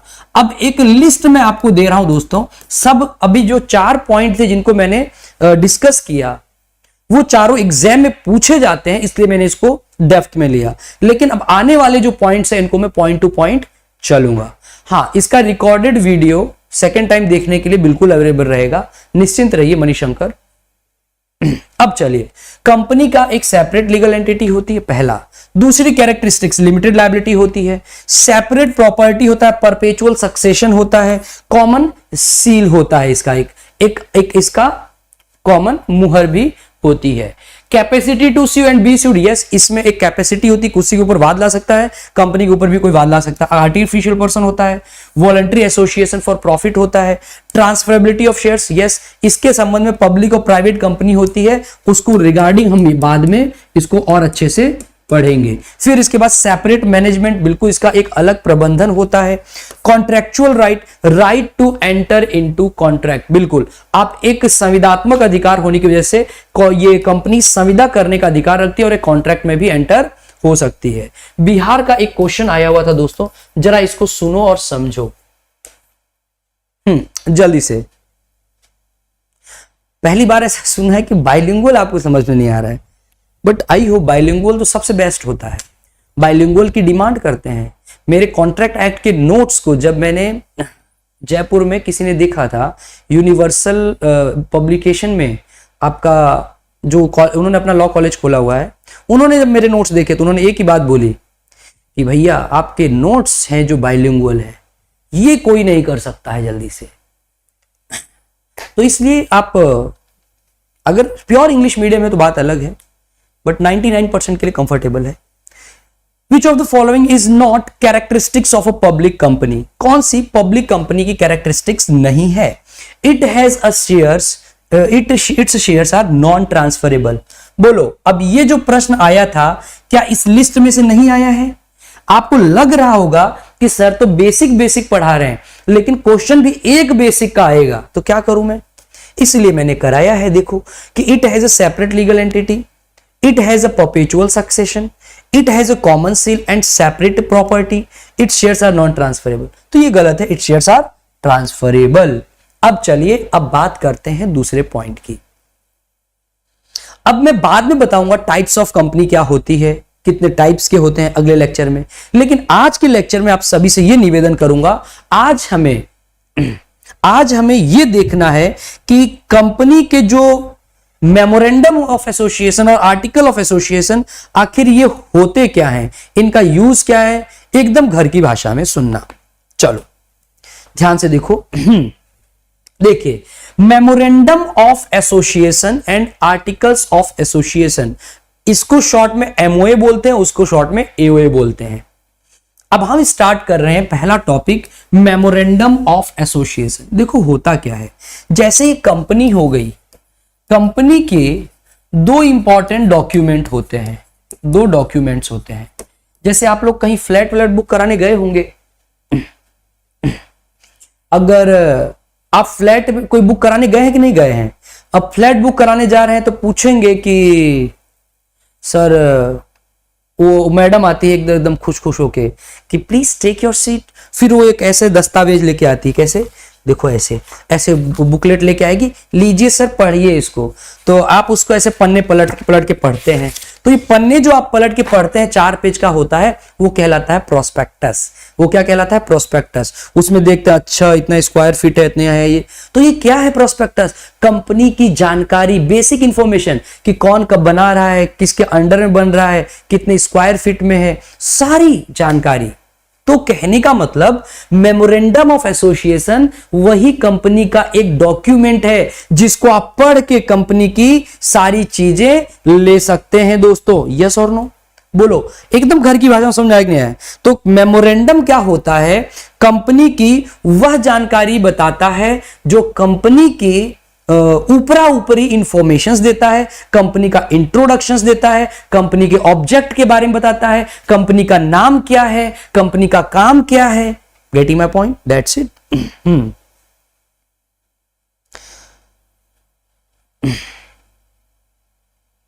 ठीक है जी, okay, thank you legal adviser. हाँ, लास्ट में चलिए, it is the charter, important charter लिख दो, इट इज द इंपॉर्टेंट, यह प्रमुख, यह एक इंपॉर्टेंट चार्टर होता है, डॉक्यूमेंट होता है, and a constitution of a company. और ये तो दो बात बोल रहा है कि जो मेमोरेंडम ऑफ एसोसिएशन होता है, मेमोरेंडम को बोलते हैं ज्ञापन। इसको डिफाइंड किया गया 256 में, ठीक है, पढ़ेंगे अगली क्लास में 256, 2.1 से लेकर पूरी डेफिनेशन को छांटेंगे। तो मेमोरेंडम जो होता है इसको डिफाइंड किया गया है दोस्तों 256 में। इसका मतलब यह होता है कि यह कंपनी का एक प्रमुख दस्तावेज है, एक प्रमुख क्या है, दस्तावेज है। और दूसरी बात क्या कह रहा है, यह कंपनी का एक क्या है, संविधान है। अरे संविधान सब्जेक्ट नहीं है दोस्तों। अब यहां संविधान का मतलब क्या होता है, संविधान का मतलब संविधान कॉन्स्टिट्यूशन ऑफ इंडिया नहीं। जैसे अगर मैं एक स्कूल रन करता हूं, मान लीजिए अब हमारी जैसे एक स्कूल हम चलाते हैं, तो हर स्कूल का अपना एक संविधान होता है, अपने कायदे, अपने नियम होते हैं, कंपनी किस लिए बनी है, कंपनी क्या करेगी। तो जो कंपनी के नियम कायदे लिखे जाते हैं उसे बोलते हैं संविधान। स्कूल के नियम कायदे, स्कूल के कॉन्स्टिट्यूशन, स्कूल के संविधान कहलाते हैं। उसी तरह से कंपनी के जो कायदे हैं, रूल्स एंड रेगुलेशंस है प्रसून, उसी को ही क्या कहते हैं, मेमोरेंडम ऑफ एसोसिएशन। वो कहां लिखा होता है, वो यहां लिखा होता है, कंपनी के नियम कायदे। अब आप भूलोगे तो नहीं ना, कोई भी अगर गधा भी बोल दे एमओए क्या होता है, तो आप बोल देना कंपनी का एक इंपॉर्टेंट डॉक्यूमेंट होता है, कंपनी के नियम कानून यहां लिखे होते हैं, जो कायदे कैसे कंपनी चलेगी, रूल्स एंड रेगुलेशंस। और क्या लिखा होता है, यह ज्ञापन होता है, 256 में डिफाइंड है। फिर क्या बोलोगे, 4(6) में एमओए के बारे में और एक बात बोली गई है। अब सुनो, सेक्शन 2 सबसेक्शन 56 के बाद जाओगे, एक सेक्शन और आएगा, सेक्शन 4 का क्लॉज नंबर 6। आज जाके देखना, क्या पता मैं गलत तो नहीं पढ़ा रहा हूं। सेक्शन 4 का क्लॉज नंबर 6 पर एक बार जाइए, देखो वहां लिखा हुआ है, MOA should be in any one of the forms specified in table ABCDE of schedule 1। कहने का मतलब पीछे 15 जो 7 शेड्यूल दिए गए, 15 तो पहले थे, ठीक है, जो पीछे 7 शेड्यूल दिए गए उसके अंदर शेड्यूल नंबर 1 है, उस पहले शेड्यूल में फॉर्म्स दिए गए हैं। उन फॉर्म्स के अंतर्गत दोस्तों एक टेबल दी गई है, the form in table A, form in table B, ऐसे लिखा है, टेबल ABCD, फॉर्म लिखे हुए, फॉर्म नंबर लिखे हुए। तो कहने का मतलब क्या हुआ, the form in table A is applicable to the companies limited by shares. मतलब 4(6) में यह बोला गया है कंपनियां कई प्रकार की होती है, लिमिटेड बाय शेयर्स, गारंटी, फलाना ढिमका। तो जितने टाइप की कंपनी होगी उतनी तरह के फॉर्मेट्स के अंतर्गत उसका एमओए होगा। Getting my point. अगर कंपनी आपकी लिमिटेड बाय शेयर्स है तो आपका जो फॉर्म टेबल ए में दिया गया है उसके अनुसार आप चलेंगे। अगर आपका कंपनी जो है लिमिटेड बाय गारंटी है, not having share capital, limited by guarantee not having share capital, limited by guarantee having share capital, difference देख लीजिए, नो और यहां नहीं है। तो इन सभी का फॉर्म कहां दिया गया है, इसका टेबल बी में, इसका टेबल सी में। उसी तरह से टेबल डी है, table D, the form in table D. अगर आपकी अनलिमिटेड कंपनी है, नॉट हैविंग शेयर कैपिटल, तो आप टेबल डी में घुस जाइए। अगर आपकी अनलिमिटेड कंपनी है, हैविंग शेयर कैपिटल, आप टेबल ई में घुस जाइए। कहने का मतलब आपका जो एमओए है वो फॉर्मेट के हिसाब से चलता है, ऐसे वैसे नहीं चलता है। Getting my point. I hope आप सभी को सेक्शन एमओए का सेक्शन 4 सबसेक्शन 6 क्लियर हो गया होगा। याद कर लोगे ना ये कि कौन सा टेबल किस कंपनी के लिए बना गया, ये लर्न ही करना पड़ता है, इसमें कोई अंडरस्टैंडिंग नहीं है। अब देखिए सेक्शन 4 के सबसेक्शन 1 में एमओए के बारे में क्या बोला गया है। पहले मैंने फॉर्मेट बताया आपको कि एमओए के फॉर्मेट अलग अलग कंपनी के हिसाब से अलग अलग होते हैं। चलिए आगे की शुरुआत करते हैं 4(1) में। एक बार आप लोग बता दें कि एमओए हमको यहां तक समझ में आ गया है। चलिए, हाँ, गुड आफ्टरनून शिवानी जी, भारती यादव। अरे जल्दी बताइए, अल्ट्रेशन की बात अभी करेंगे, sketcher Jyoti, don't worry. Sir मेरी तबीयत क्या हो गया, खराब है, सही नहीं हो रही, आपकी क्लास तक नहीं ले पा रही हूं, बाद में देख पाती हूं। ओहो, भगवान करे आप सही हो जाएं। सब दुआ कर दीजिए भाई इनके लिए एक बार,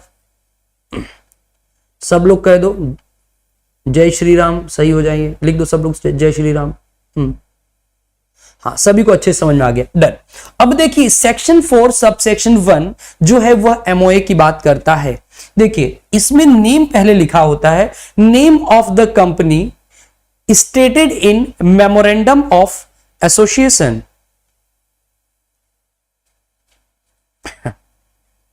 can you speak in English at least point सब टाइटल्स? सब टाइटल दिए भाई। सुनो, आज बहुत सारी प्रॉब्लम्स आ रही है सबके साथ। क्या हो गया है? कंपनी एक्ट में इतना लफड़ा। मुझे लगता है कि कंपनी एक्ट को पढ़ने के लिए अदर स्टेट्स के भी लोग आ गए हैं जो सीएस वाले हैं। कोई बात नहीं, बट आप समझे, अभी बिहार स्पेशल पढ़ा रहा हूं। हिंदी बोलना बहुत जरूरी है, वरना मुझे बिहार वाले गालियां दे दे के कहेंगे कि, समझो बात को यार। नेम क्या होता है? कंपनी का नाम। The name of the company stated in MOA. जो कंपनी का नाम होता है वो कहां लिखा होता है? मेमोरेंडम ऑफ एसोसिएशन में लिखा होता है। अब जैसे आपकी पब्लिक कंपनी है कि आपकी प्राइवेट लिमिटेड कंपनी है, टाइप्स ऑफ कंपनी अगले लेक्चर में आएगा। तो अगर आपकी पब्लिक लिमिटेड कंपनी है, देन लास्ट में आपको वर्ड लिखना पड़ेगा लिमिटेड। Getting my point? ये सब कहां पर बात बोली जाती है? ये सब बात कहां बोली जाती है? ये सब बात लिखी हुई कहां पर है? एमओए के अंदर, मेमोरेंडम ऑफ एसोसिएशन में। कि अगर आपकी पब्लिक कंपनी है, पीछे लिमिटेड लगाओ, प्राइवेट कंपनी है, पीछे प्राइवेट लिमिटेड लगाओ। इस तरह से आपको एमओए में बताया जाता है। लेकिन एमओए का कोई भी प्रावधान जो हमने अभी तक पढ़ा है, यह सेक्शन 8 में एक कंपनी है जिसको सेक्शन 8 कंपनी मैं कहता हूं, फॉर चैरिटेबल पर्पस, मतलब चैरिटी के पर्पज से इसको बनाया गया है। अब देखो, no need to add the word limited और private limited as the last word in company's name. मतलब अगर मैं बोलूं दोस्तों कि जैसे हमने अभी पढ़ा कि एक पब्लिक कंपनी के लास्ट में लिमिटेड रहेगा, ये एक नियम है। प्राइवेट लिमिटेड कंपनी के लास्ट में प्राइवेट लिमिटेड रहेगा, एक दूसरा नियम है। तो मैं अगर बोलता हूं कि अगर कोई चैरिटेबल कंपनी है तो उससे भी ये इसको फॉलो करना पड़ेगा क्या? तो ये बोल रहा नहीं। सेक्शन 8 में बोला गया, अगर आपकी चैरिटेबल कंपनी है तो आपको लिमिटेड और प्राइवेट लिमिटेड में घुसने की जरूरत नहीं है, करते रहो अपना काम। बी पॉइंट पर आइए। पहला पॉइंट, नाम सभी के का क्लियर हो गया, क्योंकि सबसे पहले कंपनी का नाम एमओए में लिखा होता है और नाम के संबंध में मैंने कुछ प्रावधान आपको बता दिए।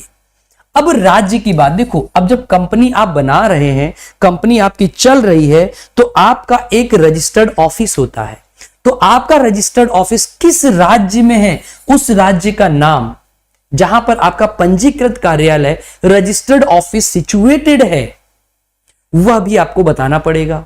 उसको भी आप लिख सकते हैं।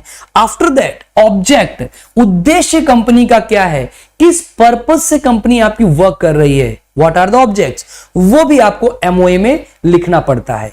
चौथी बात, liabilities of the member of company, मतलब कंपनी के जो मेंबर्स हैं उनका जो लायबिलिटी है दैट वाज लिमिटेड, मतलब उनका सीमित दायित्व है या फिर असीमित दायित्व है दोस्तों, यह भी आपको बताना पड़ेगा। इसको भी आप कहां बताएंगे? इसको भी आप लायबिलिटी ऑफ कंपनीज मेंबर्स में बताएंगे। आगे देखिए, एक और जानकारी एमओए में होती है। If company having a share capital, अगर कंपनी की अपनी अंश पूंजी होती है, the amount of share capital with which the company is to be registered, जिस अमाउंट से वह कंपनी रजिस्टर्ड है वह भी बताना पड़ेगा।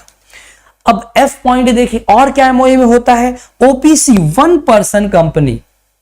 ध्यान से देखिएगा, अगर आपकी कंपनी वन पर्सन कंपनी है, then the name of the person who in the event of death of the subscriber. अब देखो, वन पर्सन कंपनी के अंतर्गत एक मेंबर होता है, लेकिन यही मेंबर सब्सक्राइबर कहलाता है। अगर इसकी डेथ हो जाती, इसको चलाएगा कौन? क्योंकि वन पर्सन कंपनी, एक मर गया, चलेगी ही नहीं।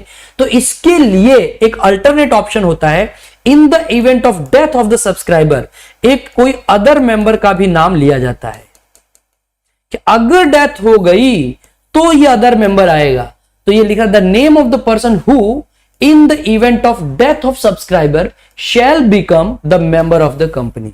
मतलब नॉर्मली नॉमिनी कह सकते हैं, एक देना पड़ेगा। बिल्कुल ज्योति।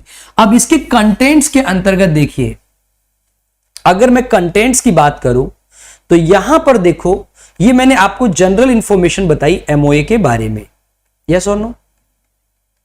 ये सारी एमओए के बारे में मैंने जनरल इंफॉर्मेशन आपको बता दी। नहीं दे दो यार।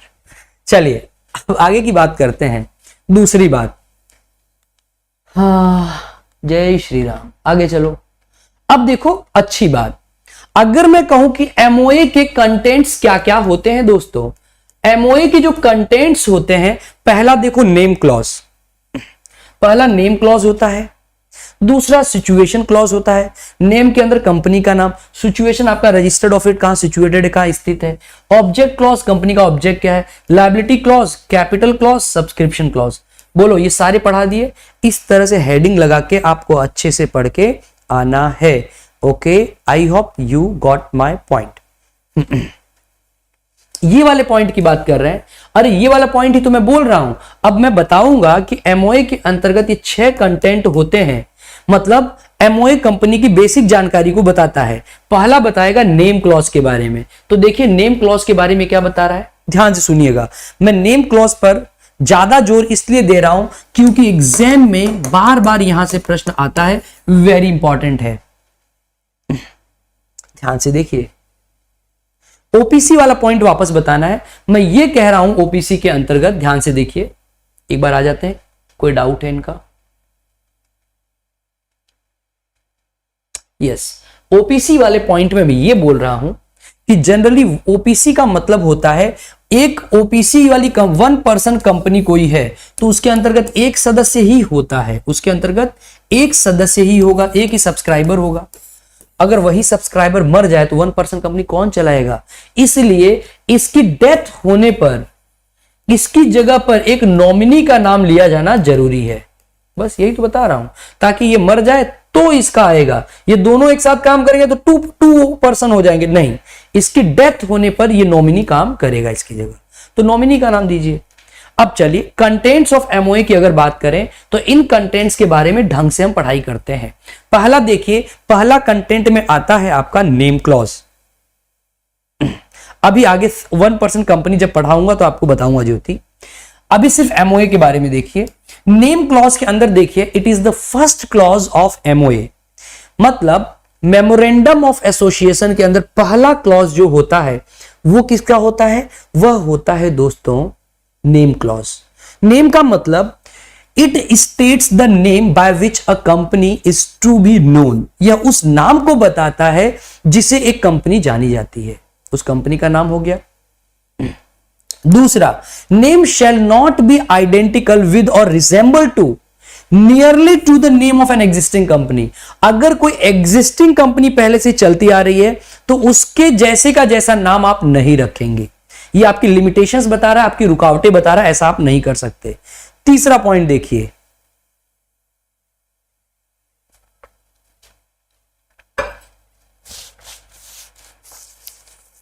हाँ जी, तीसरा पॉइंट देखिए, use of name by the company shall not constitute an offence. हाँ, आप ऐसा कोई नाम यूज नहीं करेंगे जिससे आप अपराध को एक जन्म दे दें। फॉर एग्जाम्पल, आप ऐसा नाम यूज नहीं कर सकते, जैसे मान लीजिए अफगानिस्तान से आपकी लड़ाई हो गई, अफगानिस्तान मुर्दाबाद कंपनी। ये आपके अमेरिका से नहीं बन रही, आप हैं अमेरिका के अगेंस्ट में। शाहरुख खान को गुस्सा आ गया कि मेरे को इन्होंने डिसरेस्पेक्ट किया था वहां पे जब मैं पहुंचा था, मेरे ड्रेसेस चेंज की थी, मैं तो हीरो हूं, सुपरस्टार हूं इंडिया में। अमेरिका मुर्दाबाद company, no no no no, ऐसा कभी भी आप नाम नहीं रखेंगे जो ऑफेंसिव हो और अनडिजायरेबल हो सेंट्रल गवर्नमेंट के ओपिनियन में। Name and address of the company, company का नाम और पता देखिए, इट मस्ट बी पेंटेड और डिस्प्लेड अपॉन एवरी ऑफिस और place of business carried on. मतलब जहां जहां पर आप बिजनेस लेके चल रहे हैं, बिजनेस चला रहे हैं, कैरिड ऑन कर रहे हैं, वहां वहां पर आप नेम प्लेट लिखेंगे, एड्रेस लिखेंगे, सारी जानकारी हर ऑफिस के बाहर लिखी होगी। एक तो अंग्रेजी में होगी, आज अंग्रेजी बहुत अच्छा लग रहा है, इन इंग्लिश होगी, एंड दूसरी क्या होगी? लोकल लैंग्वेज में। मतलब एक आपकी स्थानीय भाषा में होगी। किसमें होगी दोस्तों? स्थानीय भाषा। एक्चुअली गलती स्टूडेंट्स की नहीं है, कंपनी लॉ को हिंदी में तो बिल्कुल भी कोई नहीं पढ़ाता है। दिक्कत यह है क्योंकि सारे एजुकेटर्स लगभग कंपनी लॉ है तो इंग्लिश में पढ़ाएंगे भाई, कंपनी अपने आप में कंपनी इंग्लिश है। चलिए ओपीसी की बात करते हैं। ओपीसी क्या होता है? The words one person company shall be mentioned in brackets below the name of such company.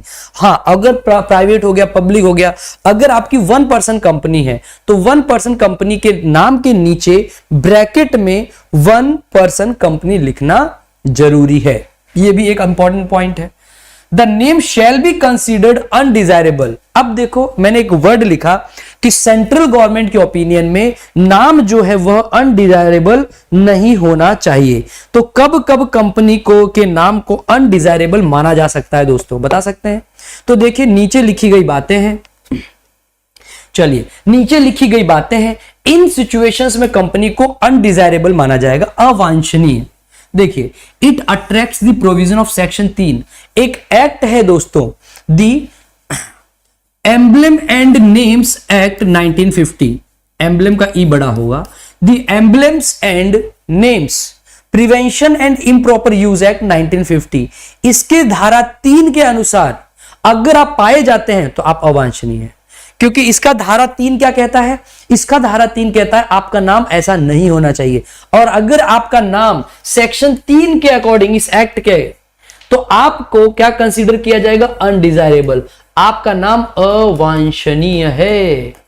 बोलो, आया क्या समझ में? तो इस 1950 एक्ट के धारा 3 के अकॉर्डिंग गड़बड़ नहीं हो। इट इंक्लूड्स एनी वर्ड और वर्ड्स विच आर ऑफेंसिव। कोई भी ऑफेंसिव वर्ड जिसको किसी को परेशान करे ऐसा आप नहीं रखेंगे। रख सकते हैं ना आप लोग? कई लोग जातिवाद के का नाम रख लेंगे।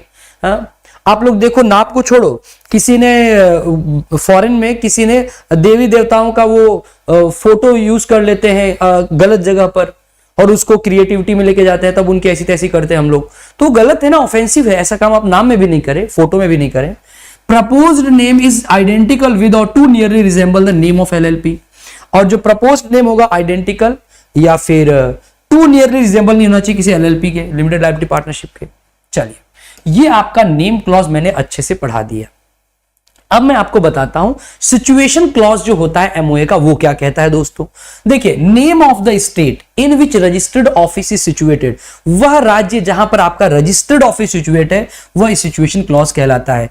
एवरी कंपनी शैल पेंट और affix its name and address to its registered office. वही बात, अब नॉर्मल ऑफिस की बात कर लो, चाहे आप रजिस्टर्ड ऑफिस की बात कर लो, आउटसाइड में नाम और एड्रेस तो लिखवाना ही पड़ेगा।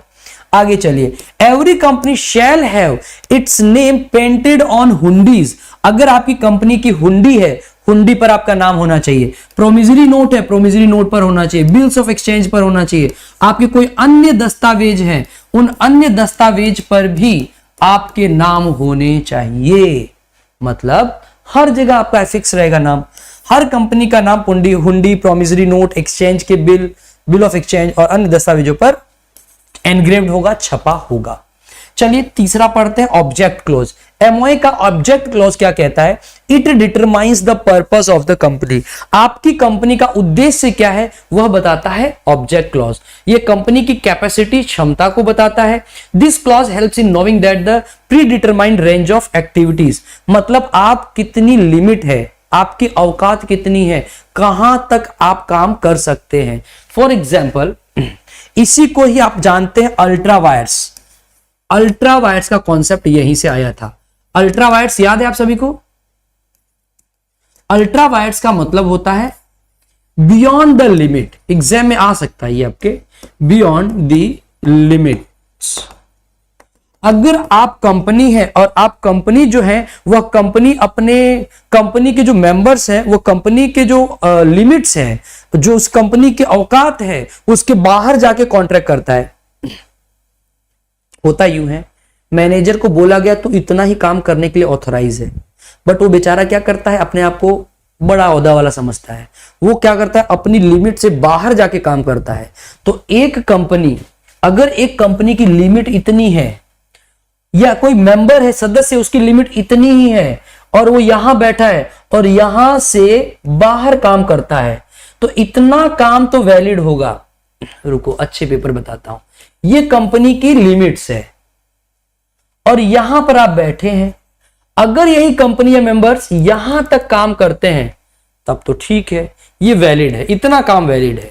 लेकिन इस लिमिट के बाहर जाके आप काम कर रहे हैं ये क्या हो जाएगा, इनवैलिड हो जाएगा। जो ये इनवैलिड एक्ट है इसी को ही बोलते हैं अल्ट्रा वायर्स। बोलो आया क्या समझ में डायग्राम से? डायग्रामेटिक प्रेजेंटेशन करा रहा हूं, बोलो अरे आया क्या? अपनी लिमिट्स के बाहर जाके काम करना अल्ट्रा वायर्स। तो यही तो ये भी कह रहा है, ये क्लॉज जो है ऑब्जेक्ट क्लॉज आपको अपनी लिमिट्स की परमिटेड रेंज बताता है।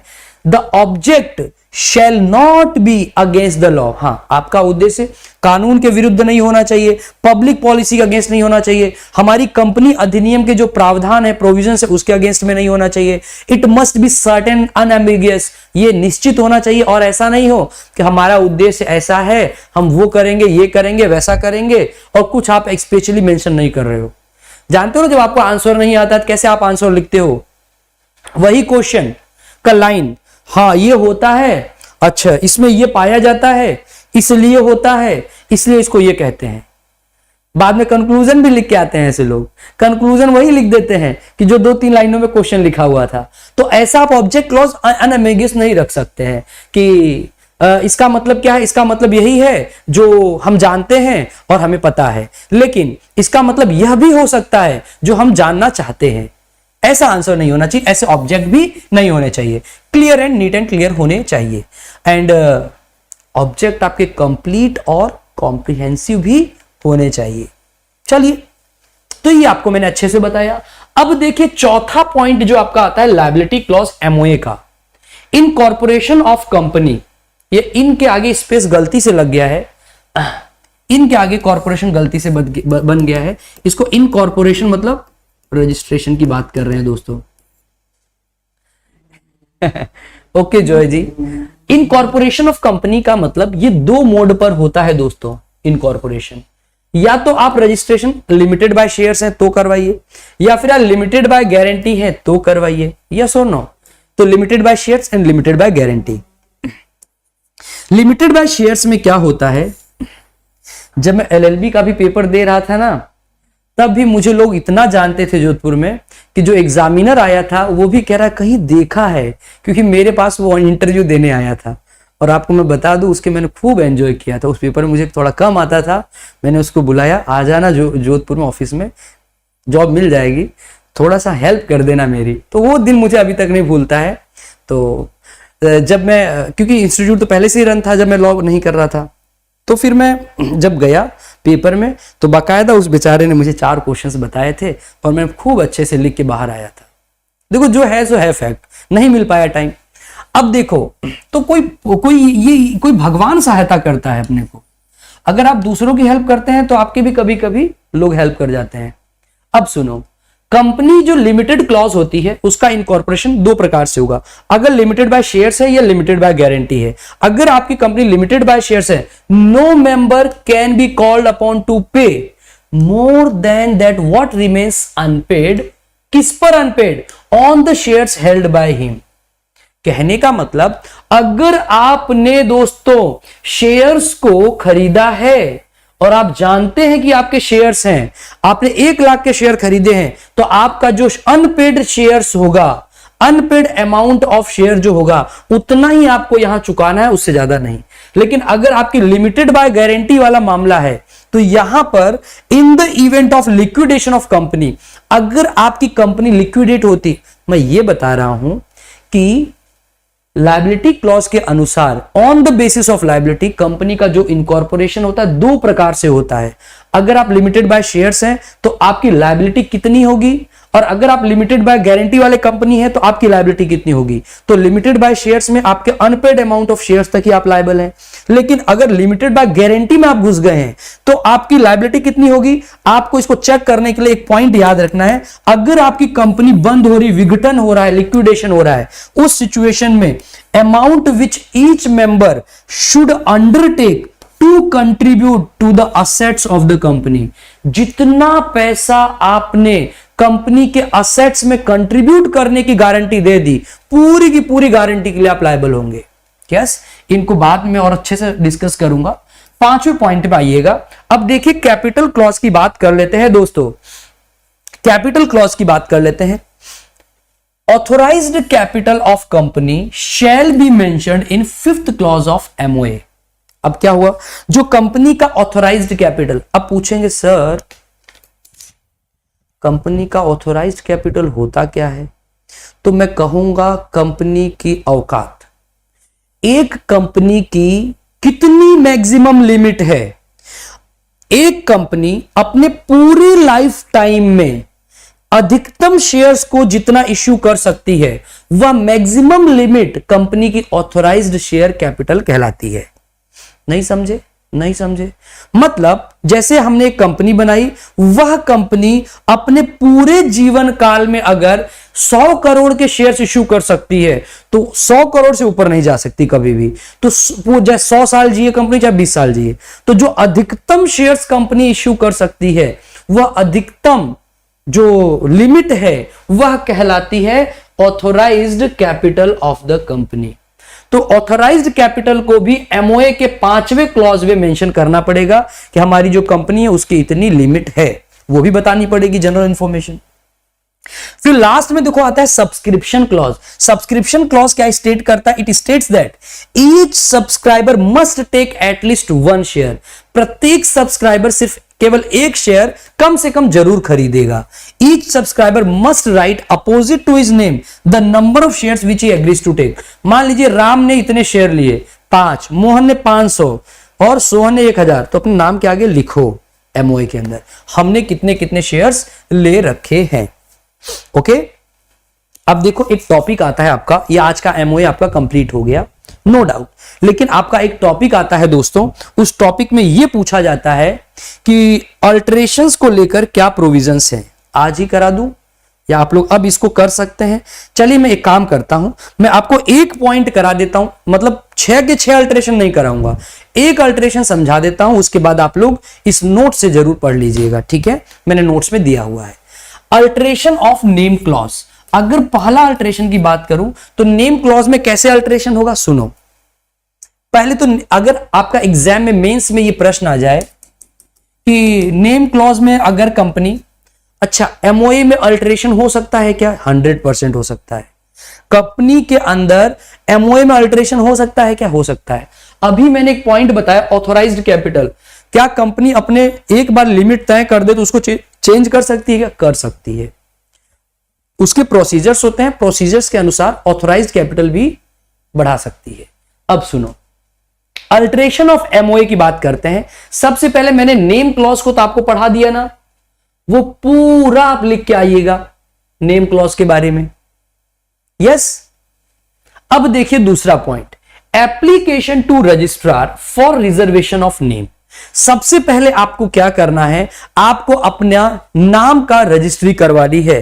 तो नाम की रजिस्ट्री आप कैसे करवा सकते हैं? आपको रजिस्ट्रार को एक एप्लीकेशन देनी पड़ेगी फॉर रजिस्ट्रेशन के लिए। फिर उसके बाद आपका नाम रिजर्व करके रखा जाता है 60 दिन के लिए। 60 डेज का पूरा ड्यूरेशन होता है, वो नाम अपना आपका रिजर्व करके रखते हैं कि कोई और तो नहीं है इसके जैसा का जैसा, ये जो अप्लाई कर रहा सही तो है, पूरा चेकिंग होती है 60 दिनों में। तो पहले एप्लीकेशन दिया नाम के रजिस्ट्रेशन के लिए, नाम को प्रोटेक्टेड वे में रजिस्ट्रेशन के लिए रखा गया रिजर्व करके। फिर तीसरा स्टेप क्या आता है, अब pass special resolution in general meeting to change the name. अब क्या होगा, यहां पर जब नाम 60 दिन के लिए आया है तो एक स्पेशल रिजोल्यूशन पास होगा। स्पेशल रिजोल्यूशन पास करने कहां पर पास होगा? जनरल मीटिंग के अंतर्गत। किस लिए स्पेशल रिजोल्यूशन बुलाया जा रहा है, क्यों पास हो रहा है ये? क्योंकि हमें नाम में परिवर्तन करना है। फिर अगर कभी भी कोई कंपनी अपने नाम को चेंज करती है तो सेंट्रल गवर्नमेंट की अप्रूवल भी उसको लेनी पड़ती है। तो ये 2 चीजें याद रखना दोस्तों, अगर आपको नाम में परिवर्तन करना, ये 2 चीजें आपको फॉलो करनी पड़ेगी। एक तो आपको जनरल मीटिंग के अंतर्गत स्पेशल रिजोल्यूशन पास करके नाम चेंज करना पड़ेगा, और साथ ही साथ आपको सेंट्रल गवर्नमेंट के अप्रूवल फॉर्म नंबर INC 24 जो होती है जारी करके इसके अंतर्गत लेना पड़ता है। Filing document to the registrar, अब आपने ये दोनों स्टेप पूरा कर लिया, आपने स्पेशल रिजोल्यूशन भी पास कर लिया नाम चेंज करने के लिए, और आपने सेंट्रल गवर्नमेंट की परमिशन भी ले ली। अब आपको एक कॉपी इस स्पेशल रिजोल्यूशन की और एक अप्रूवल ऑफ सेंट्रल गवर्नमेंट की जो आया है कागज, इन दोनों को फाइल करना पड़ेगा, इन दोनों डॉक्यूमेंट्स को फाइल करना पड़ेगा। किसको फाइल करोगे दोस्तों? टू दी रजिस्ट्रार, क्योंकि रजिस्ट्रार ही वो व्यक्ति है जो आपके नाम को बदलेगा। तो नाम चेंज करने के लिए ये 2 प्रोविजंस को फॉलो कर लीजिए, इनके कागज भेज दीजिए रजिस्ट्रार के पास। रजिस्ट्रार महोदय क्या करेंगे, अपनी बुक के अंतर्गत एंट्री कर लेते हैं कि आज से इस कंपनी का नाम ये कंपनी हो गया है। Registrar issue fresh certificate of incorporation. याद रख लेना, जब आपके नाम में परिवर्तन होता है तो आपको पुराना सर्टिफिकेट काम नहीं आएगा, आपको एक फ्रेश सर्टिफिकेट ऑफ इनकॉर्पोरेशन दिया जाएगा with the new name in form number INC 25। 24 में सेंट्रल गवर्नमेंट की अप्रूवल मिलती है, 25 में fresh certificate of incorporation with the new name जारी किया जाता है। Getting my point? तो registrar issue fresh certificate of incorporation with new name in form number INC 25। Yes, लेकिन अगर लिस्टेड कंपनी की बात आती है दोस्तों, ये तो मैंने जनरल कंपनी की जानकारी बताई आपको, लेकिन आपकी कंपनी लिस्टेड कंपनी है तो क्या? देखिए, a time period of at least 1 year should have elapsed from the last name change. हाँ, अगर आप लिस्टेड कंपनी है, इज्जतदार लोग हैं, ऐसा नहीं है, इज्जतदार है तो इज्जत से रहिए, हर आए दिन नाम परिवर्तन नहीं कर सकते। आपने लास्ट बार जो नाम परिवर्तित किया उसके लिए 1 साल वेट करना पड़ेगा, यस और नो? 1 साल के अंतर्गत आप नाम चेंज नहीं कर सकते, 1 साल आपको ठहरना पड़ेगा। New name plus old name shall be disclose through the websites. Her company अपना पुराना नाम के साथ साथ जो नया नाम रख रही है उनको पब्लिक को इंफॉर्मेशन देने के लिए वेबसाइट्स पर जारी करेगी, ताकि किसी को भी परेशानी नहीं हो। अब देखिए, एक सेक्शन 16 है, अभी पढ़ा देता हूं इसको, इंपॉर्टेंट है। अरे समझ में आ रहा है कि नहीं आ रहा है? एकदम इजी नोट्स लेके आया हूं, बाकी बेयर एक्ट में घुस के देख लीजिए, चांद तारे दिखा देगा वो आपको। जरा जल्दी बताओ कि हाँ, बेयर एक्ट से तो सर थोड़ा सा इजी बनाया है आपने, मतलब समझ में आ रहा है ना? एकदम घर की भाषा में बता रहा हूं, यहां। बाकी ये नोट्स है ना, 4-4, 5-5 पेज को 1 पेज में कन्वर्ट किया है। अब सुनो, rectification of name of company. Company के नाम में परिवर्तन करना है तो कैसे कर सकते हो? सुधार करना है, परिवर्तन नहीं, सुधार करना। मैं अपनी गलती को सुधारता हूं, रेक्टिफिकेशन को बोलते हैं सुधार। देखिए, if name is identical to और to nearly resemble with the name of an existing company, तब क्या होगा? हाँ, ठीक है। If name is identical to और to nearly resemble with the name of an existing company, ऐसा चीज हो गया कि अगर जो कंपनी का नाम है वो एग्जिस्टिंग विद्यमान कंपनी से मैच खा रहा है, रिजेंबल है, द सेंट्रल गवर्नमेंट निर्देश देगी, तो सेंट्रल गवर्नमेंट का नींद खुलेगा, वो आपको निर्देश देगी, डायरेक्ट करेगी कंपनी को टू चेंज इट्स नेम, कि भैया कंपनी अपना नाम बदलो क्योंकि तुम्हारा नाम इस कंपनी से मैच खा रहा है। अब देखो, company shall change it's name, जैसे सेंट्रल गवर्नमेंट का डंडा पड़ेगा ना तो सबकी नींद खुल जाती है, इनकी भी नींद खुल जाएगी और इनको with in a period of 3 months from the issue of above direction इनको अपना नाम परिवर्तन करना पड़ेगा, जिसका नाम गलती से उन्होंने एक जैसा रख दिया है। एक जैसा नाम मतलब समझते हो क्या? टू नियरली रिजेंबल का मतलब क्या है? कोई पूछता ही नहीं है। टू नियरली रिजेंबल का मतलब देखो, साइड में लिखता हूं, टू नियरली रिजेंबल का मतलब क्या होता है? जैसे मैंने कहा वाई कंपनी है मेरी, और आपने क्या सोचा, अब क्या करूं यार, ये तो अनूप सर की वाई कंपनी है, इसको टक्कर देना है, तो मेहनत नहीं करना है, तो कैसे टक्कर दें? एक काम करते हैं, ऐसे लिख लेते हैं अपन, वाई कंपनी, ये हमारी कंपनी हो गई। अब पढ़ो, स्पेलिंग चेंज हो गई, नाम बदल गया, अब दिन बदल गए। अब वाई कंपनी बोलो चाहे वाई कंपनी बोलो, कहलाएगी तो वाई कंपनी ही। अब मैं टक्कर दूंगा अनूप सर की कंपनी को। समझ रहे हो कि समझ रहे हो? तो ये इसका प्रोनाउंसिएशन सेम हो गया, इसको कह सकते हैं too nearly resemble. Getting my point? ऐसा आप करना अलाउड नहीं है दोस्तों। आगे की बात चलिए, alteration of registered office clause. एक और अल्टरेशन सुन लीजिए। अगर आपने, ये सेकंड वाले का अल्टरेशन बता रहा हूं, अगर आपने सिचुएशन क्लॉज के अंदर रजिस्टर्ड ऑफिस को चेंज करना है तो क्या करोगे? Change within the local limits of same town. मतलब आपको रजिस्टर्ड ऑफिस एक टाउन के अंदर ही एक जगह से दूसरी जगह शिफ्ट करना है, तो आपको कुछ नहीं करना है, आपको एक बोर्ड मीटिंग होल्ड करनी पड़ेगी, एक बोर्ड की बैठक बुलानी पड़ेगी और उसमें एक special resolution pass, board resolution पास करना पड़ेगा। वापस सुन लो, अगर आपको नाम बदलना है एक ही टाउन के अंतर्गत तो आपको बोर्ड मीटिंग बुलाकर एक बोर्ड रिजोल्यूशन पास करना पड़ेगा। ठीक है, बोर्ड ऑफ डायरेक्टर्स इसके अंतर्गत होते हैं। फिर उसके बाद एक फॉर्म है INC 22, 24-25 तो पढ़ लिए थे, 22 सुन लीजिए। ये फाइल्ड किया जाता है to the ROC within 30 days of passing BR।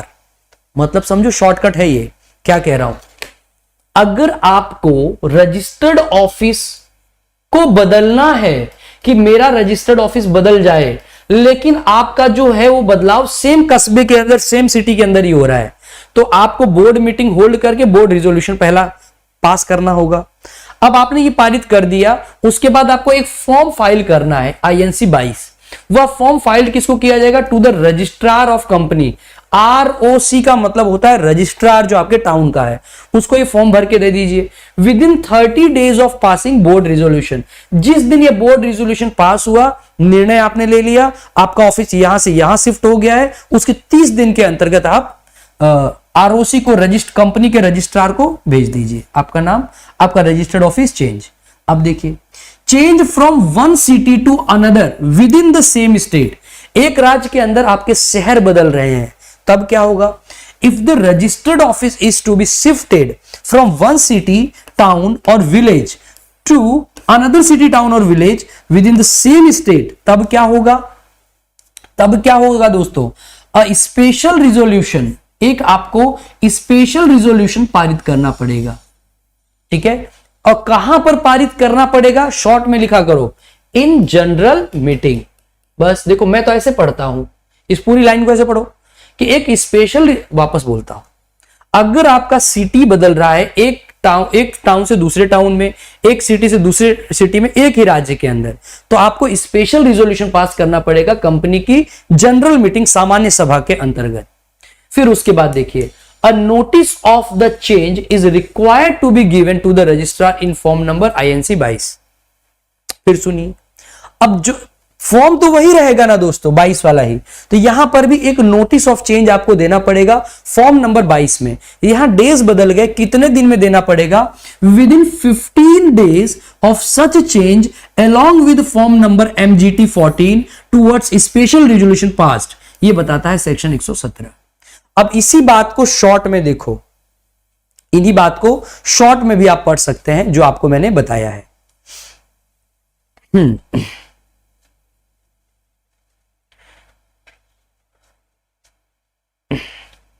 Board of directors भी क्या कर सकते हैं, yes, board of directors pass करेंगे एक बोर्ड मीटिंग, एक बोर्ड रिजोल्यूशन पास करेंगे, फिर बारी आएगी स्पेशल रिजोल्यूशन की, will be passed in general meeting.